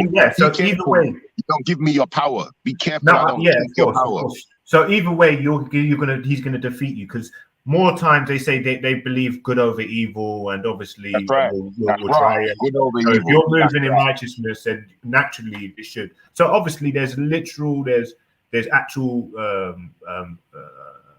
figurative type of shit that you can. Yeah. You can't be stupid. You can't be stupid. I can't think just because I pray, I'm going to go and get into a boxing ring and I'm going to go up against Joe Joyce and just beat him. Because Joe Joyce is a professional boxer. He trained every day in this thing. That would be ridiculous. But if Joe Joyce was trying to harm me, now it's a different ball game. I know you're a good boxer or whatever, but remember now it's a level playing field out in the street. And I can still hit you with a baseball bat, or I could still do something to equal. Listen, you're not going to have no time to be to refer into any book and put in Yahweh first if you need to box. Yeah, and you need to go up against Joe Joyce. You got to be in the gym 24/7. Actually, no. So listen. So one second. Joe Joyce, and you're not a professional boxer. But if it's a street fight and all of a sudden Joe Joyce lost his mind and decided he wants to disrespect me and disrespect my family or disrespect any of my peoples, brother. Yeah. You see, the thing is now, unfortunately, Joe Joyce is about to get himself lit up like a Christmas tree. Bro, I've watched what you need to say. I've watched what you're saying about Joe Joyce because he might just be a crazy motherfucker and see you. Nah, Joe Joyce is cool, and Joe Joyce is my guy. I like this thing. I like Joe Joyce. That's my guy. So it's not a disrespect. It's not a disrespect to Joe Joyce. Shit. 1 second. Let me just read this quickly, brother. No weapon is formed that is formed against you will succeed. Every tongue that rises against you, judge will be condemned. Yeah, a judgment will be condemned. This peace, righteousness, security, and triumph over opposition. Is the heritage of the servants of the Lord, and this is the vindication for me. The heritage of Israel. Hold on, pause. See, no, wait, but listen. Are you going to let me make my point so people can get? Well, let me just make my point. Sorry, brother. Oh God, I thought you were done. Yeah, so you can understand what I'm saying. Form against you succeed. Every tongue that rises against you, the righteousness, security, and triumph over opposition. So this is like more of a thing where it's like, it's not it's kind of applying to opposition, isn't it? So I don't know when this could have been in. When was this written? Was this a time when they were at war or something like that? Because I just want to see what the context is, isn't it? Because If you want to know the context, Kingo, if you really want to know the context, what you're supposed to do is read the pretext. Yeah, that's what. Well, listen, that's what I'm saying. Hear me out though, Kingo. Yeah, hear me out though. What you may realize now is why you see, like the other day, someone said, "How come Jamaica, for such a small island, is done so much? Its people are doing so much. We've had so many world champions. We've got so much going on. Do you know why, brother? Because we got prophetic genes. Yeah, like when you're talking about Israelite, we are that. It's not a joke. They've been testing us. They know we're that, innit? And this is why no weapon formed against us shall prosper. 9 times out of 10, we're gonna get in that ring because we're hungry and we need that money. And our people were starving, you know. We're not like Nigeria, you know. Nigeria still got a recognized king, a recognized monarchy. Jamaica ain't got no recognized monarchy. The only monarchy is the Most High when he arrives, the Most High's son when he arrives back. So when Yeshua arrives back, he will be the king. He will be the Lion of Judah, and we are Judah. We are the royal bloodline. So that's why you can't fuck with us like that. And this is why, even if you look at Jamaica, Jamaica doesn't accept itself as a sovereign place. It's not a sovereign identity. So if we want to become sovereign, we're no longer Jamaican. If we want to become sovereign, we're no longer English. We're now sovereign. We're now turning ourselves into something else. Now, you as a Nigerian, brother, you could be a Nigerian sovereign and still be Nigerian. Do you feel where I'm coming from? And that's the only issue with the with what I think contradicts the scripture. If you're calling out yourself as king, how can the king come back and be your king when you're king? You know, that don't make sense. So I think that's the only thing that needs kind of sorting out a little bit in Africa, because there's still monarchical systems. And if there's still monarchy, then to some extent, those monarchies have still got to have some affiliation to the governments which are, you know, polluting and poisoning our world.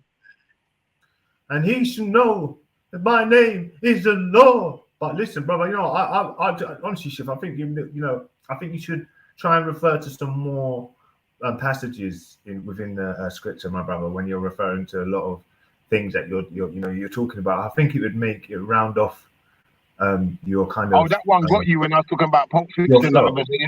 You know, you know when is the Lord when I lay my vengeance upon you. Hey, listen, you know what I mean? For that role that he plays in Pulp Fiction, you have to understand, he is a bad man doing it. But now I understand like why they had that there, because I was like, okay, why has he got this black guy reading like some scripture from a Bible? And like I never really knew as a kid, but obviously now you realize that, yeah, that's what Tarantino is pointing towards. Like, yeah, that he, you know, these are the Israelites. But is what it is. Is what it is, man. We see what it is, isn't it, Born? We say that's why you want reparations, man. I know, I understand, but obviously, yeah, man, no one's gonna shit on the reparations. A lot of people are talking reparations, though. Like Born ain't the only one, you know. Yeah. So, but yeah, we say Born. Sorry, man. Reparations isn't the only thing we want, a Kingo. What we want is more than just reparations. We want reparations and justice. This is the thing. A lot of people forget about justice. They think it's just about reparations, and technically, I do you one better. I do you one better, Schiffer. Pause. But we want to replace the system of white supremacy with the system of justice.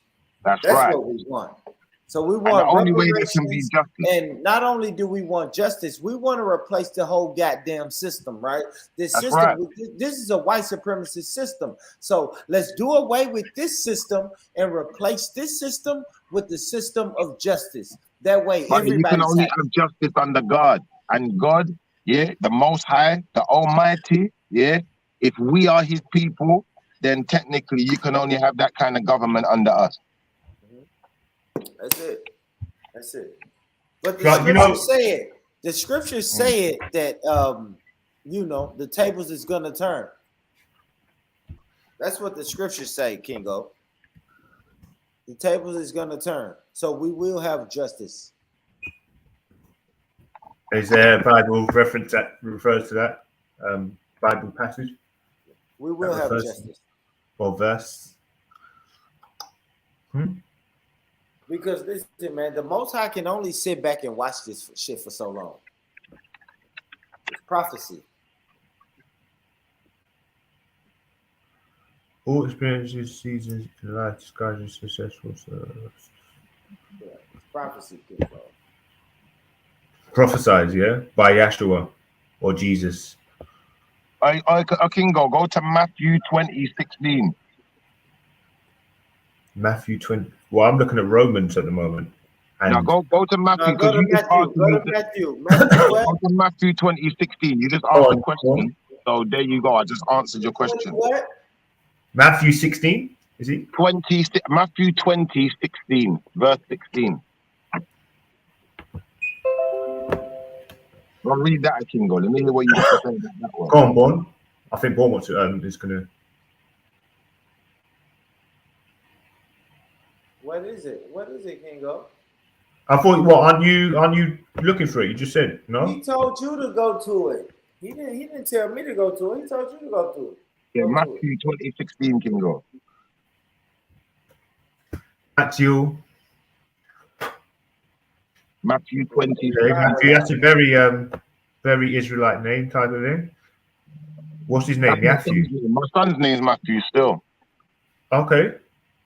You know, Matthew's probably, it's a, okay, well. So Matthew 20:16. Let's see what you think about that. So the last will be first, and the first will be last. King Gil. Oh my God. Stop crying, man. let the viewers wait, man. They can wait, bro. They can listen. They got time. Read it from the beginning again, Kingo, please, bro, please. I'm looking. Why is this not putting up? So the last will be first, and the first will be last. Very circular. That's right. Excellent. That's circular reasoning.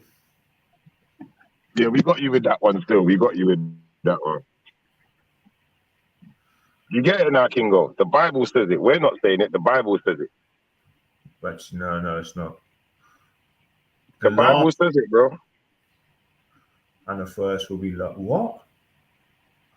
Oh yeah, I mean, come on, man. I mean, look, bro. The last will be first. See now, what sort of knowledge can you apply to your life, personal life, off the if you don't know nothing about how that you're meant to interpret that, right? And you're just coming off a normal low, like average IQ.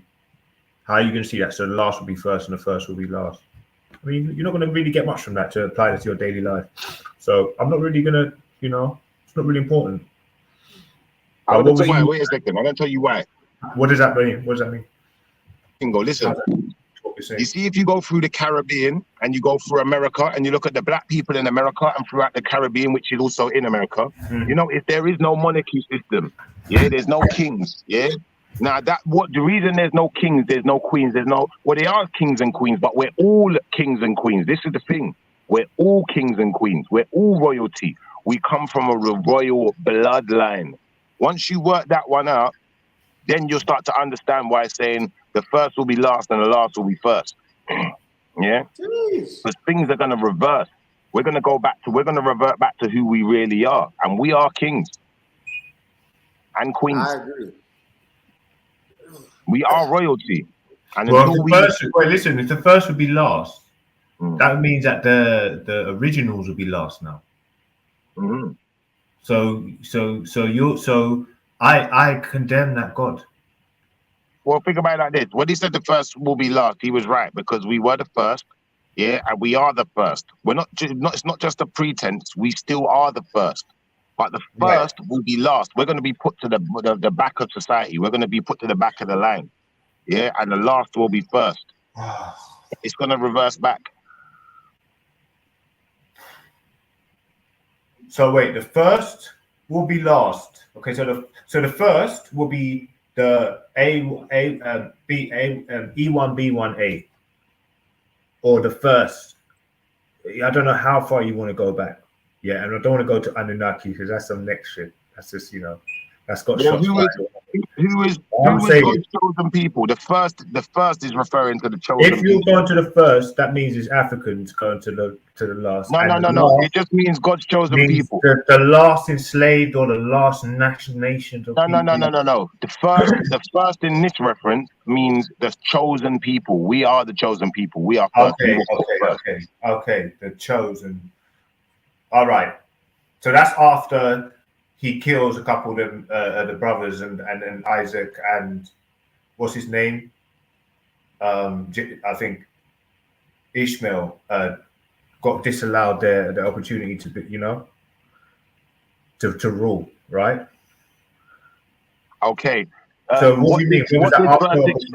What this verse is explaining is that the greatness in God's kingdom is not about ruling over other people. The people who seek to rule over others, they're ungodly.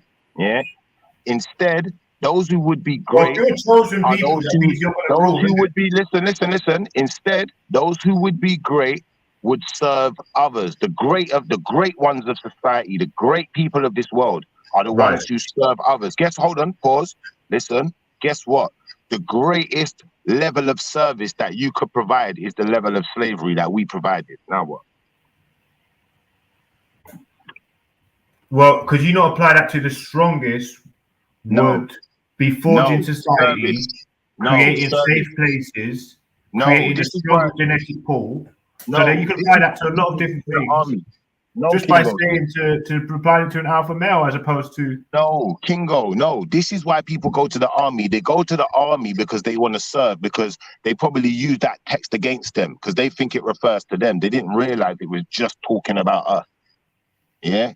Because we're not here trying to rule over no one. When you go into a place with your army and you're trying to kill people and you're trying to bring your version of justice, you're trying to rule over people still.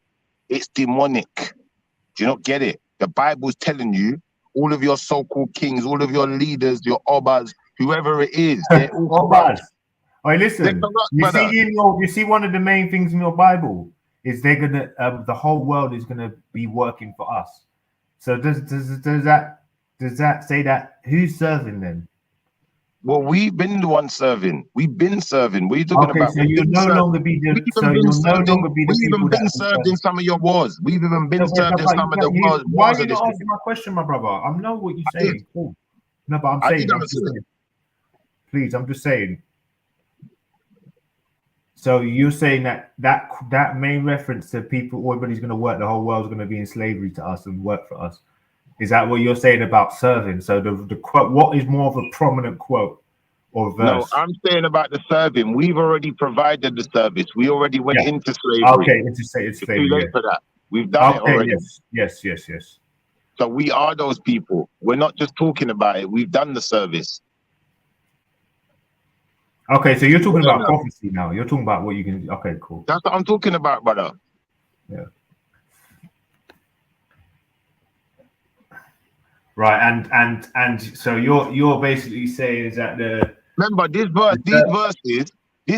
Matthew verse was written, if I believe, before slavery. Yeah, and I'm pretty sure it's before slavery. In fact, I can guarantee you at 100% this verse is written before slavery. Yeah, so it's a prophecy. It's telling us what's going to happen, as much as it's guiding us to make us be able to still remember who we are and telling us who we are. We're the people that serve. We put in the most. Are you putting your own freestyle, a little spin on that, or is that like you said to the best of your knowledge of how you want to break it down? You know what I mean? Like in terms of serving and stuff, yeah. Like, is that a reference? Is that a direct, actual reference, or is that? Brother, we haven't been ruling over no one, have we? No, I'm not saying that. But when I said rule, we use the word rule. You counteracted it by saying, "Oh well, serve." So I'm saying, are they against rule? Does it mean? Yeah, and anyway, it doesn't matter anyway. The Bible is against people ruling over other people. Okay, yeah. All right. Apart from God, obviously. Well, God's not a person. All right. And this is the problem. So Jesus, all right. So So Jesus Yahshua wasn't a ruler, no? He was just a messenger.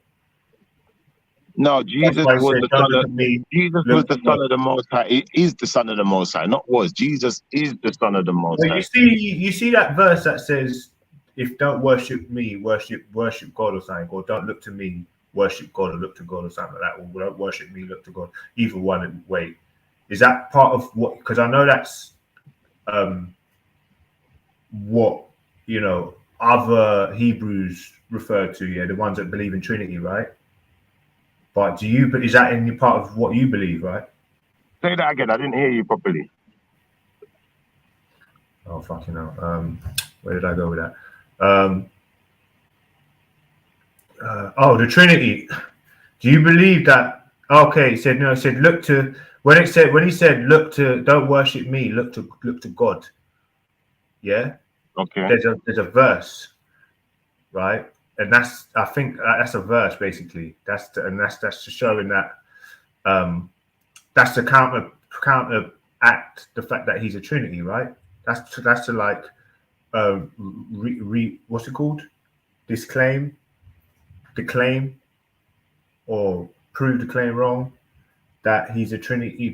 If that verse is so evidently saying that he's apart from God by saying don't worship me, worship the Most High.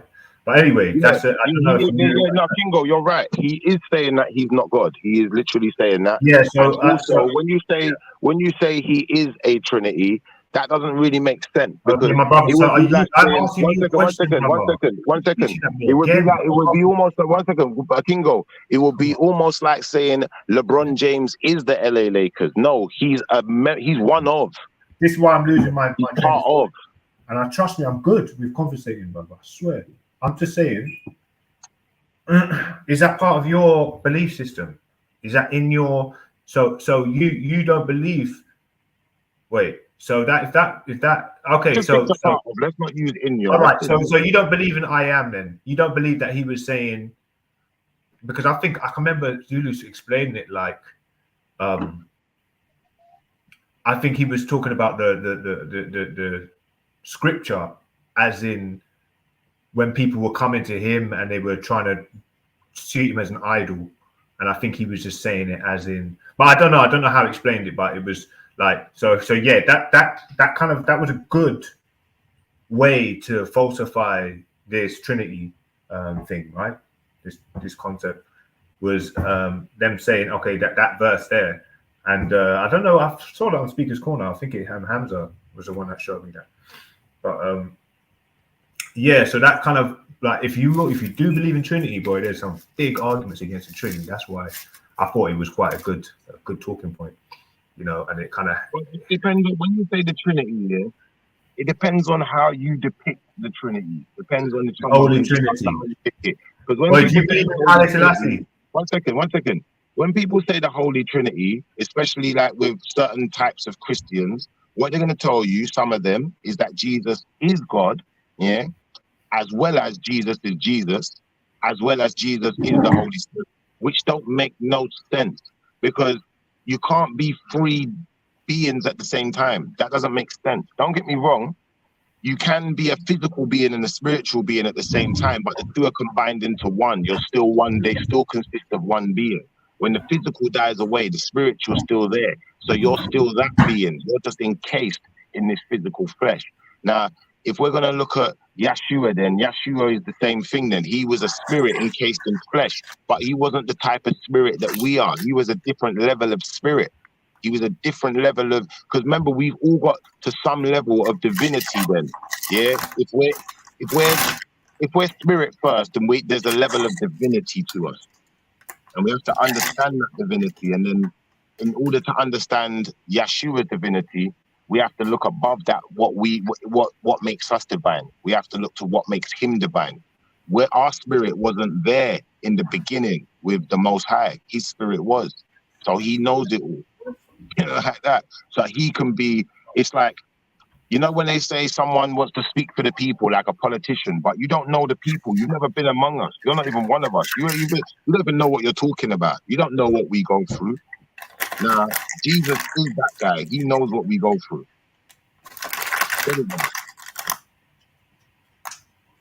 Jesus knows what you go through. Of What, to course this he knows day? what we go through. He's been there from the beginning. To this day? To this day.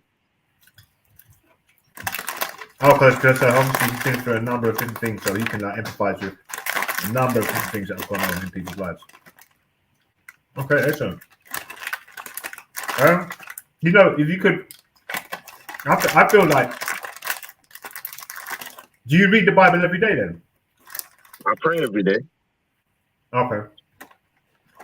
Because the way you represent the Bible and speak for it, like literally, like the Bible speaking through, sometimes I feel like you do get possessed by the Holy Spirit, my brother, in a good way. Okay. And I just feel like if you could refer to certain verses, so like we had more clarity on it. But I mean, it's cool. I don't think it needs a proper like a lecture on it. But well, it does. That's the only time I've got time to listen to the. Do you know why it does need a lecture? Let me just tell you why. The Bible, yeah. Well, I'm going to tell you why it does need a lecture.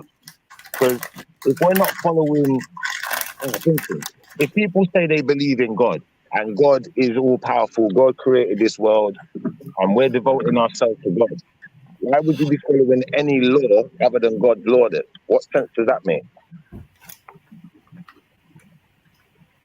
Why would you be claiming any other law apart from God's law? If you're a man of God and everything, God is all great, God is all powerful, and you love God, why would you follow any law other than the law that the Most High gave to you? Because it says in your Bible to follow the law of the land.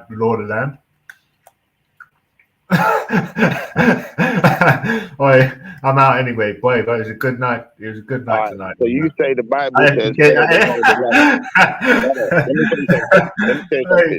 Let me say something, brother. Yeah, the Bible says to follow the law of the land, but what is the law of the land based on?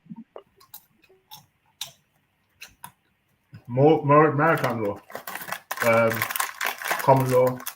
Maritime law is the law of the sea. What's the law of the land based on? Crown law, common law. The law of the land is based on natural law. Yeah, it's the law that governs people. Yeah. Where does natural law come from? The white supremacists. Natural law comes from natural comes from the people who believe in the divine. Now what? I was going to say nature, but before I was a bit too obvious. Natural law comes from the people who are in nature, they're part of nature, but they believe in the divine. These are people who are getting inspiration from divinity, from divine beings, from the Most High. Do you understand? From God, from angels, from all. Do you understand? So once we understand that, we can't listen. We can't have a law of the land without the Most High's without the Most High's based teachings. Without the teachings of the divine, there is no natural law, because there's nothing to discern based on anything. You have to discern information based on something. So when we started making up our natural laws, it was based on what we learned from the Most High. Anyway, that's why natural law would still apply to you not being able to steal from me, and that's in the holy book. All right, what came first? What came first? The divine law came first. Divine law came first. 1 second. Matter or words written down on writing. Matter or writing? Brother, okay. Brother, I'd imagine, yeah, that before there were words written down, there were spoken words. And even if there weren't spoken words, there was gestures. That's why I said writing. Well, it's not necessarily writing. It's just being able to communicate. It's called communication. Writing is a form of communication, but there's many forms. Well, the Bible's in writing, so however unless it's oral, do you say oral customs? Yeah, that's where the Bible was getting carried, right? I hear where you're going. But you have to understand. When the Most High spoke to Adam, he spoke to Adam directly. He didn't tell Adam write nothing This is down. what Matthew says, man. This is what Matthew says. Oh, Islam's always been there. Where? What, people in deserts putting wraps around their head because they don't want to get burned. You call that culture. You call that Islam. What else? What? Eating goats. See, I'm not talking about Islam. When I talk from a perspective of an Israelite. Not Islam is not something I'm talking about. Well, if we're going to deal with Islam, exactly the same concept. That's another same subject. Arm, same thing. You look literally like Jafar. Wait, Islam and Israelite is not the same thing, brother. It's definitely not. We're different tribes. Different tribes. Tazaria, associated to different tribes. Jafar, Aladdin, all of these characters, Jasmine. So if they all look like the Arabs, so what's the difference between the Bedouins and them? Well, the problem is with Islam is that Islam isn't really a tribe. And if it's connected to a tribe, they're not identifying themselves. But obviously, the most referred person is Yeshua from the Arabs. So they're Semitic people, or Shemitic. But the Shemitic is referred to the black people. But they don't see the Semitic as part of the blood thing. But even though they got blood in there, yeah. So, but listen. Do you believe in Haile Selassie is the Trinity? Or do you believe in Haile Selassie? I know obviously you don't believe in Trinity, but do you recognize?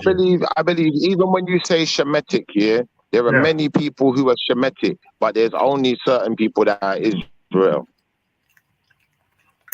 Right. So the Arabs are Shemitic.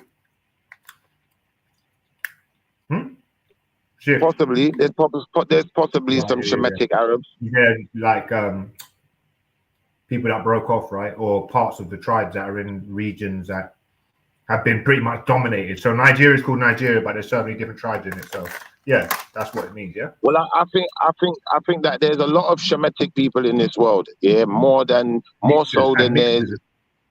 You have to understand that the Shemitic genes are divided up into different sectors then, or different people within the Bible.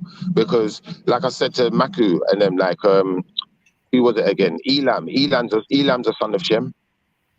Elam's genes are Shemitic, but that don't make him an Israelite. Elam's still an Elamite. You get it now? Right.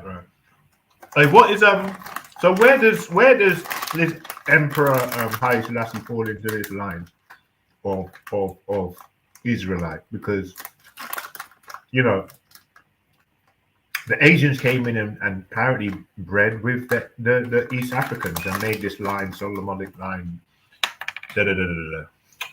Menelik, this one. So what have they got to do with it? Because I believe he's declared himself a Trinity, right? Like the Pope says that he's God on earth, pretty much. But I'm not trying to, I don't want to tarnish my question with using that piece of shit. What did you say, Kingo? Say it again. Huh? I said, say it again. Look, this Haile Selassie, yeah, said that he was a Trinity, the walking Trinity. Huh? Yo. He's supposed to be the descendant of King Menelik, which would make him a king of Israel. Yeah, but he said he was the walking. That's how he literally represents himself, or the Trinity. That's how the people say that he is. No? Don't they refer to him as that? Go. What did the people refer to him as? What? The most conquering lion. This, that, boom, boom.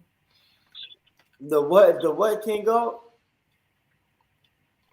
Bro, if you know, man, go look at it. It's not, bro. Let me just type it down because I can't remember his title.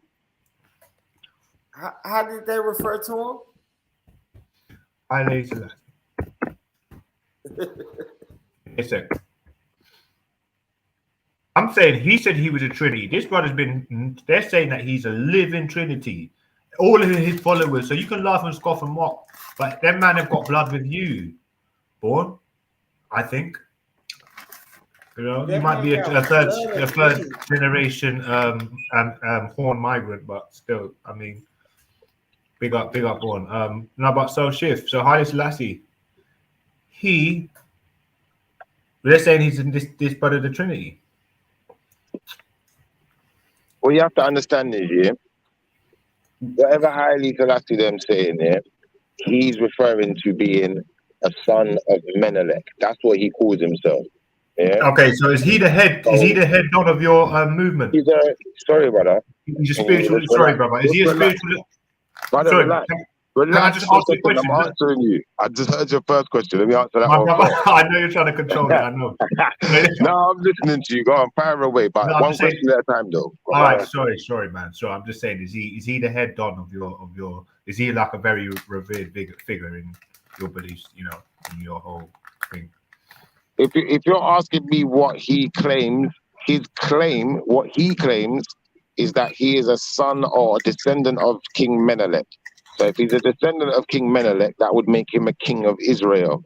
Yeah. Now, when we get into Israel, what we're going to understand is, to some extent, Israel even had a split where Judah split from the rest of Israel. Yeah. So some of the tribes stayed in one kingdom, and Judah, I think it's Judah, Benjamin, and Levi, they formed their own kingdom. Yeah. So what we're going to understand is that there's going to be two sets of Israelites out there. Yeah. And it was Judah, and whoever was Judah, they're the ones that got split up and spread all across the world. Yeah. And into slavery and all of these things. So when you're looking at these modern day Americans, Caribbeans, XYZ, that's who we're talking about.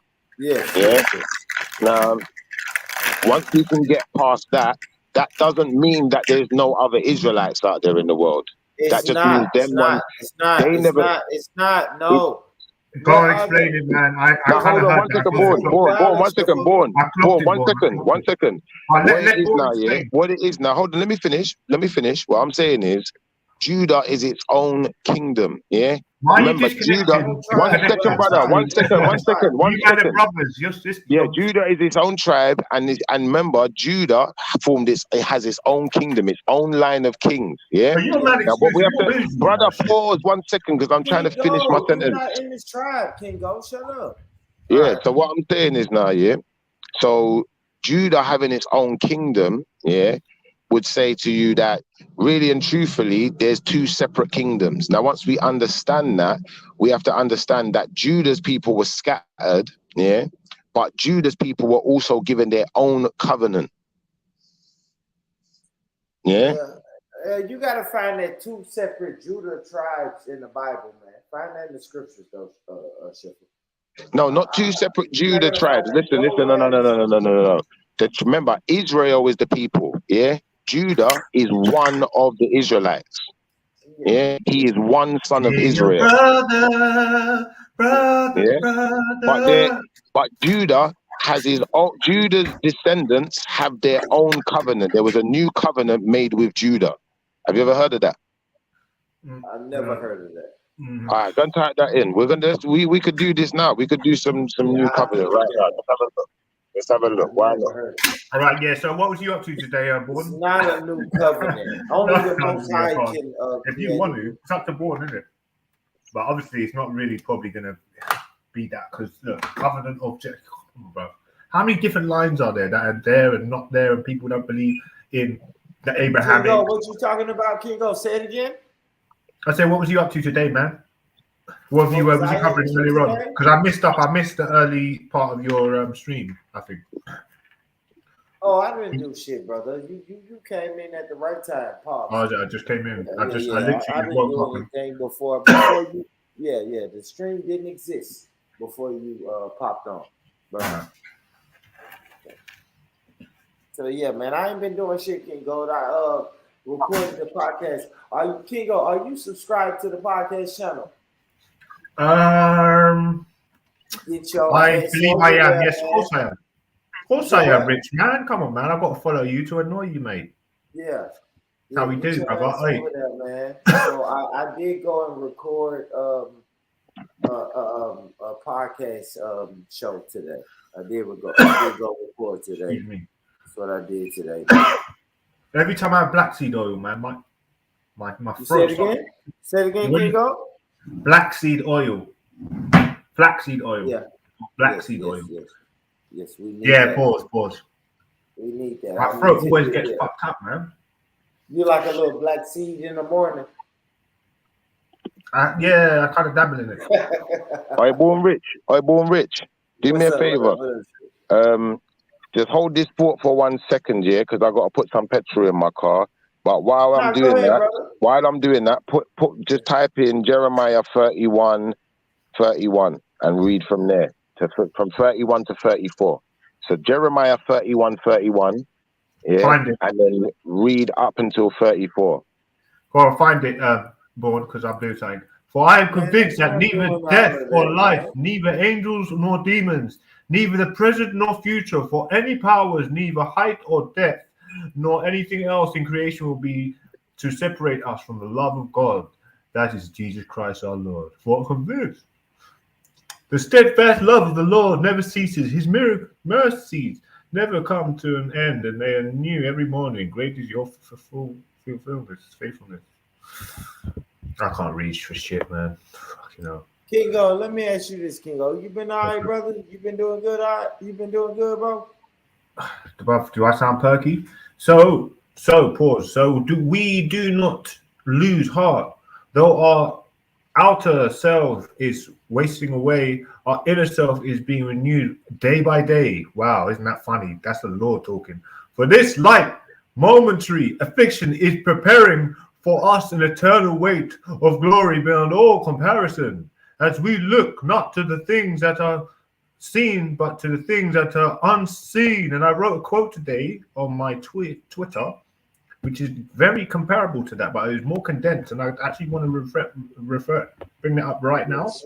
So I wrote some philosophy. I write philosophy nearly every day, and this is the one I wrote too.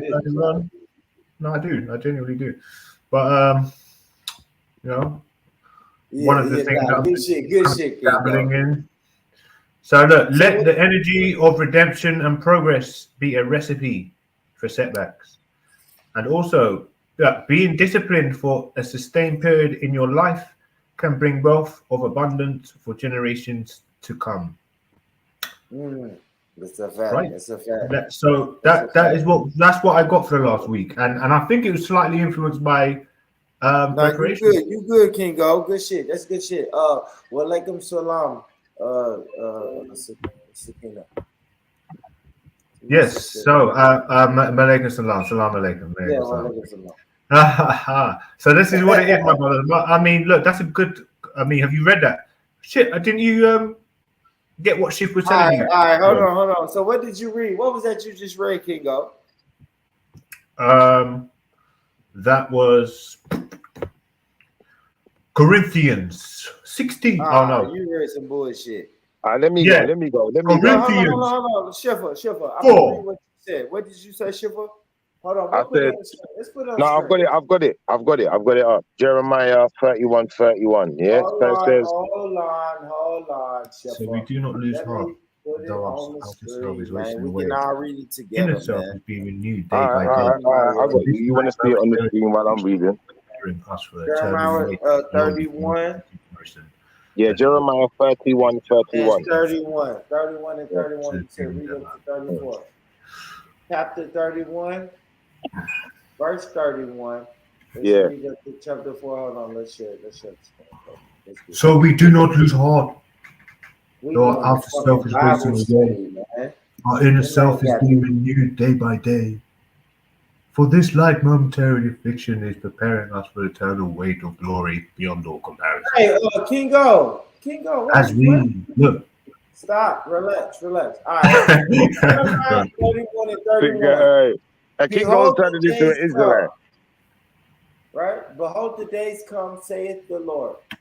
That's right. Make a new covenant with the house of Israel and with the house of Judah. Hold on. Behold the days. Okay.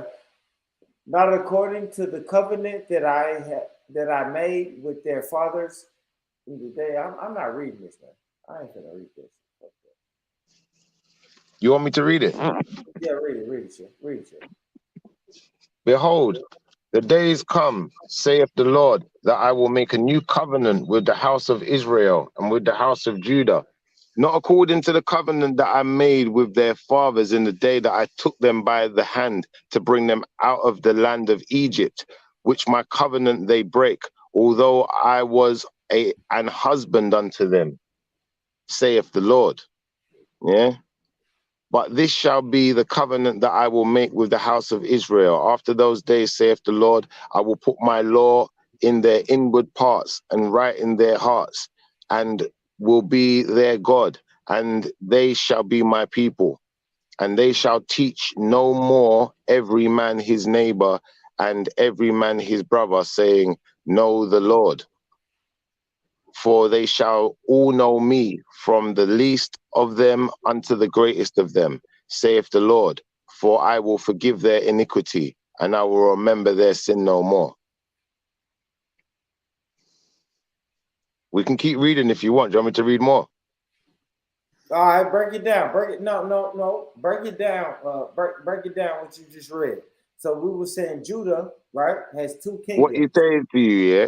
What he's saying to you, yeah, is when you get to 31, he says, Behold, the days come, saith the Lord, that I will make a new covenant with the house of Israel and with the house of Judah. Now, the reason this says with the house of Israel and with the house of Judah is because, like I said to you, they're separate kingdoms. So it's defined for you there. Because if they was one kingdom, he wouldn't need to define Judah, would he? Because Judah and Israel separated from each other. This is what I'm trying to say to you. I can't remember where it is. I can find it for you as well, though, if you like. Yeah, I never knew that. I didn't.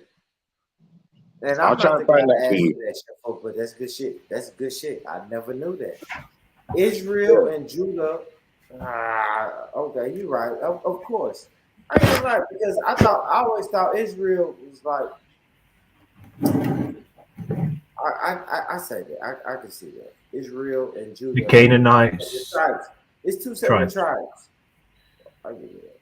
Two separate. Yeah. But you said two separate covenants. I say two separate tribes. Listen, and Born, it gets deeper than that. They've all got different dads and mums and all the rest of it, and brothers by different names. Who got different moms? Now, born rich. Don't make me confuse you. Judah and Israel are both under the new covenant. So Israel and Judah, they have different lineage.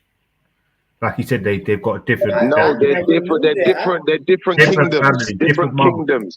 Same heritage, different kingdoms. Exactly the same heritage, is it?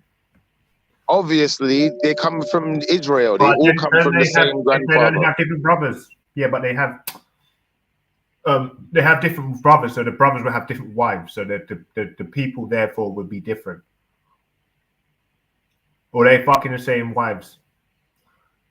Yo. All right, let's break it down for you. Let's break it down for you. All right, so hold on. Let me break it down for him. Israel, yeah. Remember, there's 12 tribes of Israel, right? Because Israel, the man called Israel, had 12 sons. So get this shit correct, Kingo. Judah is one of said 12 sons, but he was to birth the line of kings. Yeah. At some point, Judah and his people separated from the other Israelites and had their own kingdom. That's what I'm saying to you. That don't make them not Israelites no more, though. So are you from Judah, yeah? Specifically? Yeah, we are specifically from Judah. Okay, and them other brothers are from all them other brothers, yeah?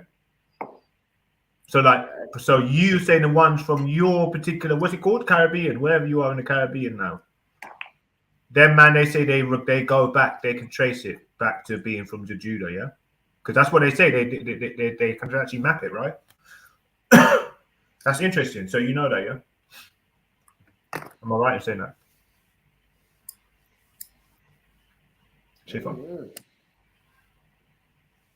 I don't know, man. Schiffler. Oh, Fishford though. I don't know who Silverback is, but he keeps on calling you Fishford, brother. It just cracks me up. I go can on. do What do you say? What do you say, Ship? Go ahead, Ship. I'm trying to find you the Bible quote, but if you go online, yeah, it says according to the biblical account, the succession of Solomon's son Rehoboam, the united monarchy would have split into two separate kingdoms: the kingdom of Israel in the north, containing the cities of Shechem and Samaria, and the kingdom of Judah in the south, containing the city of Jerusalem and the Jewish temple. Yeah, and that's why they say us from the tribe of Judah, we are the chosen people, because we was on the homeland. We're at the south. So the Americans and the Caribbeans are from the tribe of Judah, and the rest of the brothers, them are not. Well, Caribbeans are effectively in the Americas. So when you say the Americans, this is why it's silly to not include the Caribbean. Yeah, but if there was all these different tribes, that means that Judah were having just like breeding like rabbits compared to the other ones. What happened to the other ones? No, the people from the islands, they Levites, right? Exactly. That's what I said, brother. This is what I said to you. Right, so you're Levi. Hold on, wait. Pause. Listen, brother. Listen. You have to understand. You guys, I don't think you guys are really getting it. Listen. No, you're not understanding. Listen. So I believe it's Judah, Benjamin, and Levi. Yeah. They split. Benjamin, then my bad. Judah, Benjamin, and Levi, they split off and did their own thing. Now, what you have to understand is, Judah is the line of kings. Levi is the priesthood. So you could be very well right. But even if I'm a Levi, I'm still part of Judah. I'm the kingdom of Judah. Absolutely. So it still puts me under that kingdom. So it don't matter. It don't matter if you're Benjamin or Levi, because each title, listen, all of our roles are significant. The priesthood is not less significant than the kingship. Because the king would rely on the priesthood. The king would rely on the priesthood. Levites and Benjamites are just as important. Exactly. Everyone's important. Every role is important. And this is what humanity's lost. In the idea we have nowadays is we want to rule over each other. Everyone wants to be king to be dominant, more than they want to be king to be righteous. Wants to rule over each other. Wait, what's the initiation to become a king though? Again, what do you have to do? Change your name, grow your locks? No, God appointed the kings. The Most High appointed the kings. It wasn't a thing that man could do like that. The Most High appointed us kings. The Most High gave us our birthrights and our heritage. And but listen, our my brother, customary in Igbo land, if you grow yams and you're part of particular lines, lineage, that makes you become that puts you in line to royalty, yeah. That's an initiation. What's your guys' initiation? It's not disappointing from Yahweh that you can become king. Subjecting others is what puts you in line to be royalty, my brother, other than being appointed by the Most High. Subjecting others?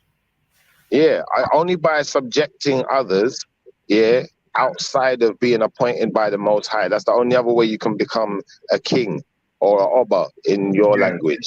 I suppose. Yeah. So if the Most High appointed you king, then you are supposed to be ruling in righteousness. There's no way you're going to be accepting anything other than the law that the Most High gave down to us. You're not going to be accepting anything other like that. Like if you're governing by anything other than that, then unfortunately, you may fall short, and that's the truth. So. If you look at the world today, the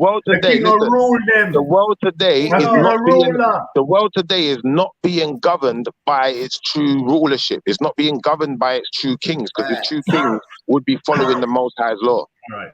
Okay. No. There won't be no the rulership is just more oppressive, isn't it? Like it's more dictatorship. dictatorship or whatever you want to call it, or what's it called? When they govern everything, dictatorship. I forgot the word now. There's a word that you want to use now for the way things are run by the leaders. What you say, Kingo, we can hear you. What you say? Oh no, there's like a thing you call where they're leading and they're completely dominating the rulership. So like we're talking about rulership, right? Yeah, and being a king and being all of it and all the rest of it. But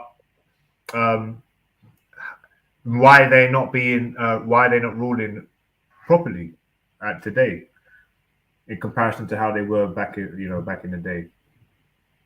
But anyway, who's not ruling? The rulership. I think Schiffer made a claim, but it's all right. It's not big.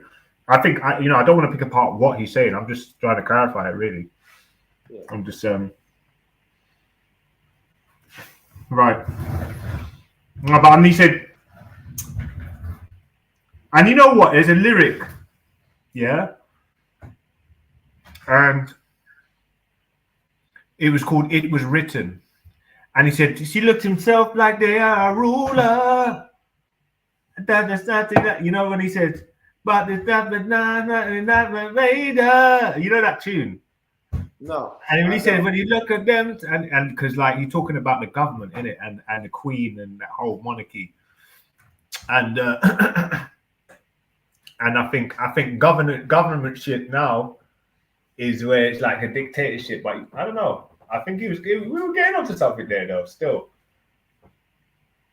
But I mean, I think it was a bit of a contradictory statement that he made earlier on, a bit about how he's like they don't believe in rulership, but there's due to come specifically kings, which is the main thing of being a king is rulership, isn't it? So I was just, being a person who's a bit of a fucking, I suppose, a person who doesn't.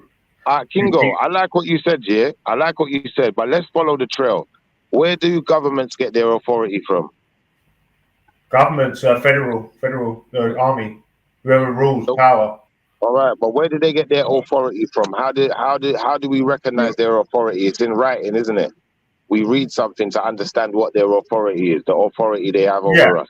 Right. So their authority is therefore in legislation. Government's authorities, their authority lies in legislation. But where does the authority of the legislation lie in? How do we authenticate the legislation? We're going to have to go back to the source of the legislation, and the source of the legislation is going to be coming from the church or the religious system or whatever spiritual system. Right, you could say that. That's a fact. Right. Yeah. And think about it. I think when Henry VIII did a split, because he wanted to marry 8 wives and he wanted to kill wives and do weird stuff. Who did he make a split from? He made a split from the church. He didn't make a split from the world government. Do you understand? He made his own church. So everything they're doing, enforcing Jar's law. Jar's law now, isn't it? I get you. I hear you. Just when you say Jar's law, no, because the fact of the matter is, what they've done is they've taken the Most High's law and they've made their own standardized versions of things, what they're calling laws. But their laws are not laws, because law is just law. Law is what it says on the tin. The law was already written. They can't escape the law. No one's above the law. You ever heard that phrase? But what they've done is they've made these things called acts and statutes and all of these new things that they're using against you. That ain't law. You just think it's law. Only the Most High's law is law. Right. You know what? Yeah, I think actually you're quite refined in your love and your knowledge in No, I can go. What it is, is I'm just not just reading the Bible and just praying. That's not what I'm doing with it. You see, when I read the Bible, I do more than just pray. I read the Bible and I understood. This is a book of more than just culture. This is a book of more than just history. It's more than just religion and what they're trying to tell you it is. What this book is doing is laying down the law. And if you don't know the law, then you don't really know how to operate in this world, in this realm. You get it now? Yeah, I mean, it's pretty straightforward. It's common sense, man. They don't make it difficult for you here. I mean, especially So the Bible's in the UK. undeniable. The Bible's undeniable to that fact. Then your life depends on it. If we were to live to the degree that you sort of preach it, yeah, I think it would be harder to live, even though laws are way more intricate now than the however many 12 commandments or 10 commandments. So yeah, I think we can't really. Kingo, people say, Kingo, scientists, yeah, you see these atheists and these man, yeah, they'll say the Bible's hard to understand.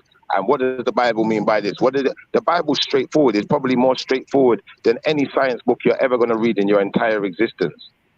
But if you know you what, yeah, you know what the funny but thing you have is, to know what you have to know what you're reading, and you have to know why you're reading. If you're reading for the wrong reasons, you're going to miss a trick. You're going to not be taking in the information that you need to take in to understand where you're supposed to put yourself with that information. My brother, I prefer to be able to speak to something and it give me an answer for a question that I've got, as opposed the Bible's got all the answers. Kingo, the Bible got all the answers. The Bible's got all the answers. You see all the answers you've been looking for. Like, how do I unlock certain things in my life? How do I get to certain levels of life? How do I be somebody? The Bible's got all of those answers, but you just wasn't looking for those answers. You was looking for something else. You was looking for a way to debunk it. And that was the problem.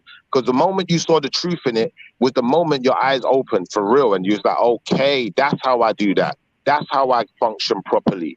That's how I operate properly. That's how I'm supposed to deal with people. And that's how they're supposed to deal with me.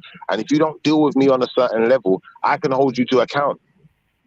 Because an account is just what it says on the tin. It's an account. Just like when you got a bank, you got an account. When you got into anything, you had your account. When you started up on StreamYard, you got your account. What we doing out here?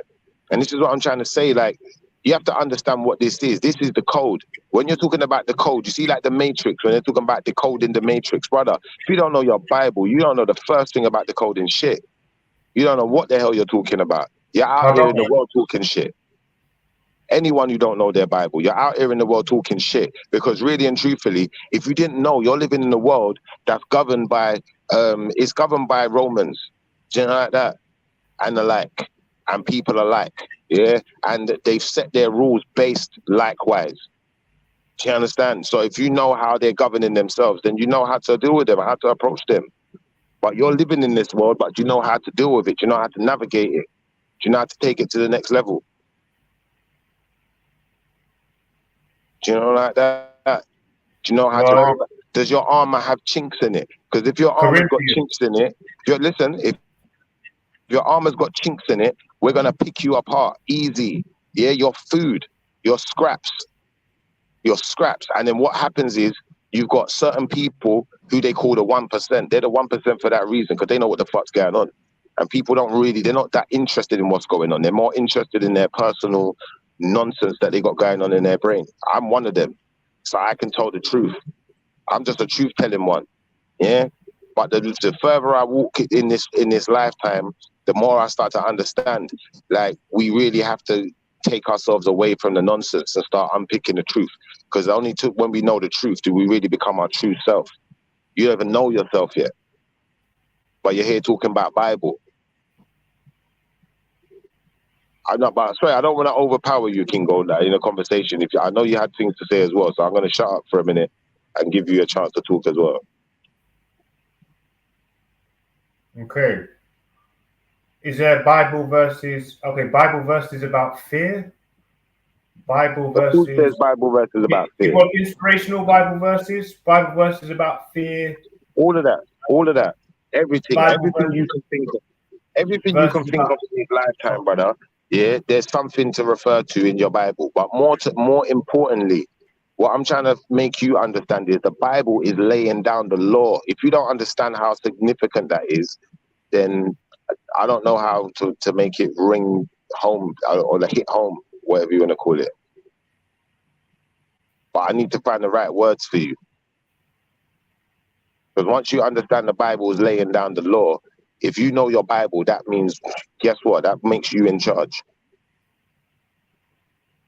Okay, so possibilities. The only thing I can say is relativity in terms of the theory. Nothing reversed when I look at this. Bible verses about possibilities. If you feel discouraged or hopeless, connecting with God can be motivated. Mark and Matthew proclaim that God, anything possible, he revised. So the three ones that refer to possibilities, this is number one, Mark 10, 24, 27. Jesus looked at them and said, with man is possible, but not with God. For all things are possible with God. So basically saying you've got to look into the scripture to find basically how to do everything. Find out how to do everything. Right? Brother, what I'm saying to you is this, Now, this is what I'm saying to you. The scripture will empower you, brother. Based on possible. Yeah. That's what I'm saying to you. The scripture will empower you. You look at, you see the way you look at Jesus, yeah? The way you look at Jesus and the way I look at Jesus is two different things. Because you look at Jesus as some kind of simpleton. Like this guy, he just turned the other cheek, he just no, brother. You see Jesus, the real Jesus. This guy ain't playing with you, brother. Yeah? You see when this guy talks, yeah, people start doing things. They start fixing up fast because they know you're gonna be held accountable. Yeah, because what he's talking is the law. When he speaks, it is the law. He talks the law. That's his language. Yeah. Now, what you have to understand is, you see Jesus, he's like, you know, like when you see them people in the church, yeah, that's got the funny colors. There's nothing mathematical about it. Brother, what we're gonna call that man? Listen, what we're gonna call that man to some effect. What we're gonna call that man, brother? Listen, what we're gonna call that man to some effect, yeah? Brother, you're still talking when you should be learning. Listen. What we're gonna call that type of man is, yeah? Listen. Look, Kingo, look, I'm gonna tell you a story from the Bible. There's a story in the Bible, yeah, where Jesus goes into the temple, yeah, and he kicks over the tables, and he says you're using his father's house like a tax collector, to some effect. That's not the exact wording. But the point I'm gonna make to you is this. You see this man, for him to be able to walk in the temple and kick down things and kick people out of the temple. Yeah, he had power. He knew the law. They couldn't play with him. When he said something, it's like you had to obey. It's frightening. It's scary. Now you have to understand something. What this man is, you see, like the man in the church, the Pope or whoever. The Pope is like a top clergyman. So Jesus is, he's the clergyman of clergymen. He's the highest. You can't get a higher clergyman than that. When he starts talking, everyone's listening. You're done out here. You're finished. Yeah? It's different to getting roasted. It's a higher level of that. It's something else. Now you're scared. Yeah, because people get scared when people powerful with their words like that. So what we're dealing with someone that is like top level. Yeah? My brother. Once we understand that, brother, listen, 1 second. Once we understand that, we should start to understand what the Bible is. Yeah? It's the words that you're supposed to know as the clergyman, because everyone is the clergyman. Everyone knows everything, innit? Yeah, but no one wants to flip and learn nothing. Everyone thinks they know what's right, innit? You think you know what's right and what's wrong and who's fair and who's not, but you don't really, because you don't know love. You don't know love unless you know God. Until you know God, you don't know love. Because God is love and love is God. And until you don't know them sitting there, you just won't really know yourself. And this is the thing, Kingo, where, like I said, we can sit here for the rest of the day, you know, debating on this, that, and the other, and the Bible, this, or whatever, the Quran, whatever. But the fact of the matter is, that's never going to help us. If we're just going to learn about it, let's just learn about it rather than, you know, just ask ridiculous questions all the time. Because questions can it's not a bad thing. Because if you're asking questions, it means you're trying to gain the knowledge. But if you're trying to gain the knowledge, then actually do that, brother. Okay, cool. Okay. If you're not trying to gain the knowledge and you're just asking questions, then it becomes something to listen. It then becomes something sadistic. Listen, it then becomes something sadistic. So then it becomes more like listen. It becomes more like when I see people like Jupiter and these people that say they're Christian, but then when they're asking questions, they're only asking questions because they want to question God. They don't really believe in nothing. That's what it seems like, anyway. Yeah. You see it? And I'm not here to question God. I'm not here to question the Most High. If we're gonna ask, listen, if we're gonna ask questions, it's because we really want answers, and we've really been soul searching. We've really been looking. Hey, Shiv, can I let you read? Bruv, you're stopping me reading God's words, Matthew's words. I'm gonna let you read God's word now because I think that's important too. But what you have to start doing is empower yourself with God's word, is what I'm saying to you, because it's empowering, it's power. And once you understand the power in the word, like your belief should be increased, it should increase, it should tenfold. I'm telling you. But Jesus looked at them and said, Matthew 19:26. But Jesus looked at him and said, with man, this is impossible, but with God, all things are possible. No, that's definitely, I'm gonna, if you read it, it empowers you to the degree where you can do a lot. So that's a good reference. I suppose that kind of encourages people to sort of say, okay, well, this has got to be good then if I read that, and that's probably earlier on in the text. So I can do all things through him who strengthens me. Philippians 4:13. I can do all things through him who strengthens me. I can do all things through him who strengthens. So give yourself over to me, and let me come inside you. Pause. Like a spirit, a benevolent spirit, and I will strengthen you. In the spirit of Jesus, go forth and go to green pastures and grow and give birth to fruits and fruitful things.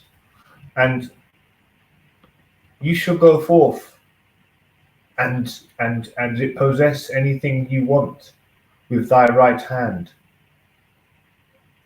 Pause. No, Bible verse, I'm only joking. Bible verse about faith and strength. Faith says one's about faith and strength. If you want to look, Bible verse that you need to promote your shiz, Nick, mate. Bible verse that celebrate God's love. Yeah, this is next to you've got not much life, not much going on in your life. No bad bitch or no bad boy is calling you. You know, Netflix is even boring, even though it's pretty much your only option. You know, Tinder's all blown out, and then you're just left with God. And that you're probably better off in a cell. Pingo, doing hands and meditating. Yeah, what scripture was that you just read, Pingo? What's that? I said, what scripture was that you just read? Oh man, I've just moved past it now. Faith verses about strength. Oh, I can do all things through him. Scripture? What scripture? Philippians. So Philip, Ian's, yeah, 4:13. Philippians. Yeah, what's all? Come on, man. That sounds like Filipino. I can do all things through him who strengthens me. No offense for the Filipinian guy, whoever his name, but you know, you've got a Southern Eastern Asian name. Bible verses about faith and strength. I think that's quite interesting. You know, because it's motivational, and there's a lot of things that we overlook about dedication, opportunity, discipline. That actually is there's a lot of knowledge within that. You know. Therefore, my beloved brothers, Corinthians 15:58. Be steadfast and immovable, always abounding in the work of the God, knowing that in the Lord your labor is not in vain. Abounding. That's an interesting word. I'm not even going to try and look it up because it just sounded so boring. Trust in the Lord with all your heart and do not lean on your own understanding. In all your ways acknowledge him, and he will make straight your paths.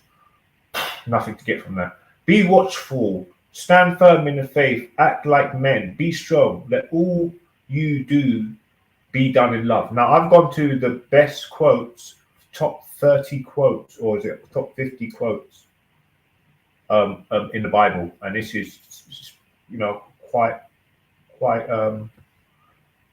popular.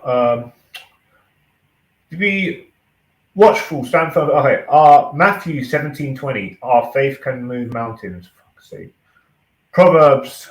Our faith can move mountains.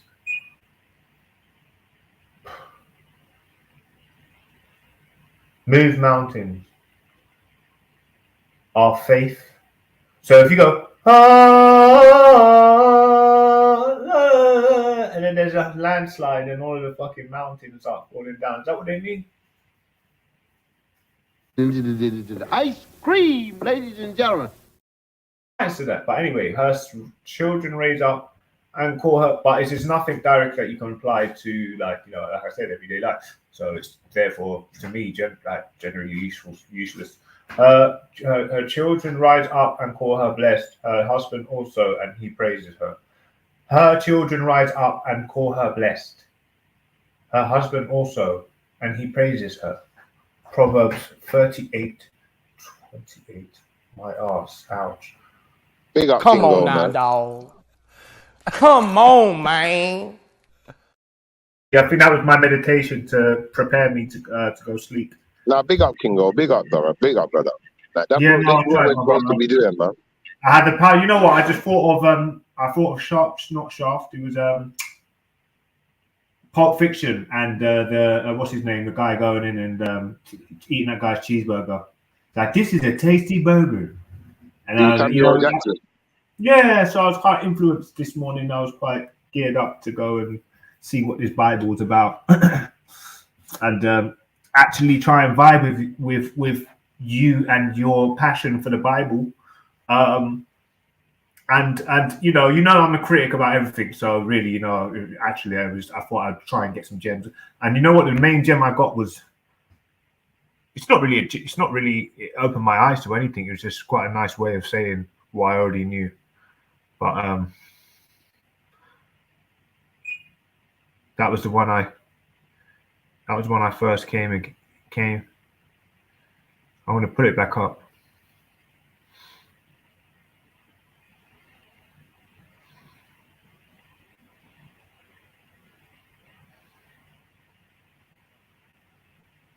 Lean on your own understanding. Yeah, I'm currently driving to work, so I'm like, if I'm a bit in and out of the chat or whatever, that's why. I'm listening, though. I am listening. Hopeless, concerning, motivating, Mark. Anything possibly provide strength in us that we all do. Bum bum bum. Jesus looked at me, but Jesus looked at them. Yeah, no fear and love. This is made of God, Holy Spirit. That's the one. Corinthians. This is so like, yeah. So for someone who is going through a hard time and you need the energy of and spirit of dedication, will, and determination, right? You need to call upon this particular verse. Corinthians 4:16-18. So we do not lose heart. Through our outer self is wasting away. Our inner self is being renewed day by day.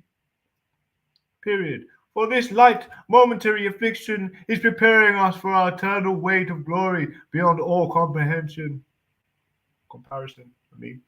As we look not towards the things that are seen, but to the things that are unseen. That's the one, bro. I do too many pauses on that, man. It just wasn't fluid. So we do not lose heart. Through our outer self is wasting away. Our inner self is being rewarded day by day. For this light momentary affliction is preparing us for an eternal weight of glory beyond all comparison. As we look not to the things that we are seeing, but to the things that we are unseen. fuck, I fucked up at the end, man. Not look to him as able to do measurably. Okay, excellent. Yeah, man, I was decent. I wasted, well, that was a good spent hour, I'd say.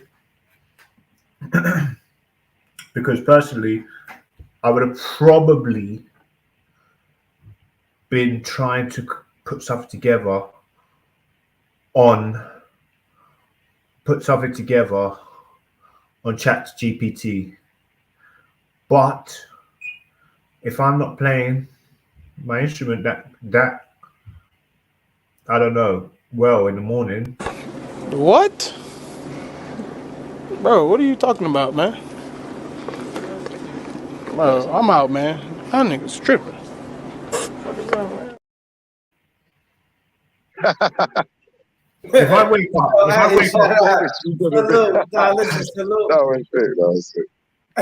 salute to the family. Salute to the family, man. I'm about to lay it down, man. Listen, thank y'all for tapping in. Have you not been to sleep? Oh, yeah. 5 hours behind. Shout out to my brother. Yeah, big up, man. Kingo was in the zone, man. He's zoning out. You can't hear him zoning out. But you know what? I'm King Gold is gone. He's gone. So he about to convert, man. Going to bed, man. I'm going he was to about bed, to convert homie. right now. He like that, yeah. Hey, that was legitimate. It's almost 2 a.m. It's almost 2 a.m. Born Rich, you really want to stop the Kingo's conversion online, brother? That's a powerful thing. If you convert, I'm done, brother. I'm going out now. Like, brother, that's a stream that you have to like. Come on, man. This stream will go down in history. That's what I'm saying. Do you know what I mean? Did you see all of the fucking gathering, the masses? Kingo, are you really serious about this stuff, though, or are you just reading it for no reason? Talk to us. Are you reading it for no reason, or are you really serious about this stuff? Talk to me, man. Who, Kingo? Yeah, Kingo, man. Why like, are you serious about this Bible now? Yeah, you're gonna get serious. Am I serious about? I'm serious about knowledge, man. In general, I don't say it was just particularly about the Bible. I just want to know what you believed and what you didn't believe in it, and I suppose we got. So you're gonna join the brotherhood. You're gonna join the brotherhood. You're gonna start. You know, I'm already part of the brotherhood, man. I know I'm probably got some blood here in dwelling in my DNA. Yeah. You know what I mean? So it's probably there already. So you're gonna start praying to the Most High, yeah? Am I gonna start praying to the Most High? I already prayed. I already tried to put stuff out into the ether. But some people will say that's positive affirmation or manifestation. You know what I mean? So, you know, some people will shoot it down because they don't like you or whatever. They don't believe in what you believe in. But it's all the same thing at the end of the day. Yeah. This is why I've just got to learn to accept people from seeing something as challenging you and telling you you're wrong. It's just them looking at it from a different angle. Yeah, but Kingo, you need to know Jesus, though. You need to know Jesus better because like I was trying to tell you, Jesus is a clergyman. He's not no simpleton, brother. And when you understand what a clergyman is, yeah, he's more than just any clergyman as well. Like I said, he's like some next level thing. So, like when you understand what that is, you understand the type of powers. Yeah, you need to understand the powers. So on that note, Born Rich, big up for the stream, man. I'm out. Yeah, big up, man. Yeah, man. And shout out to y'all, man. Listen, if you haven't subscribed to the Born Rich Club podcast YouTube channel, get your ass over there and subscribe, man. Thank y'all for rocking out with me. Yeah, big up, man. Big up, man. Shout out to Schiffer, Kingo, all the brothers, man. You know what I mean? Listen, man. Listen, if nobody told you today that they love you, hey, why not? Let me be the first one to say, I love you, I love you, I love you, man. Peace. I built this shit. Me. Brick by brick. And I'll be damned if I let you tear it down just because you don't like the way another nigga talk.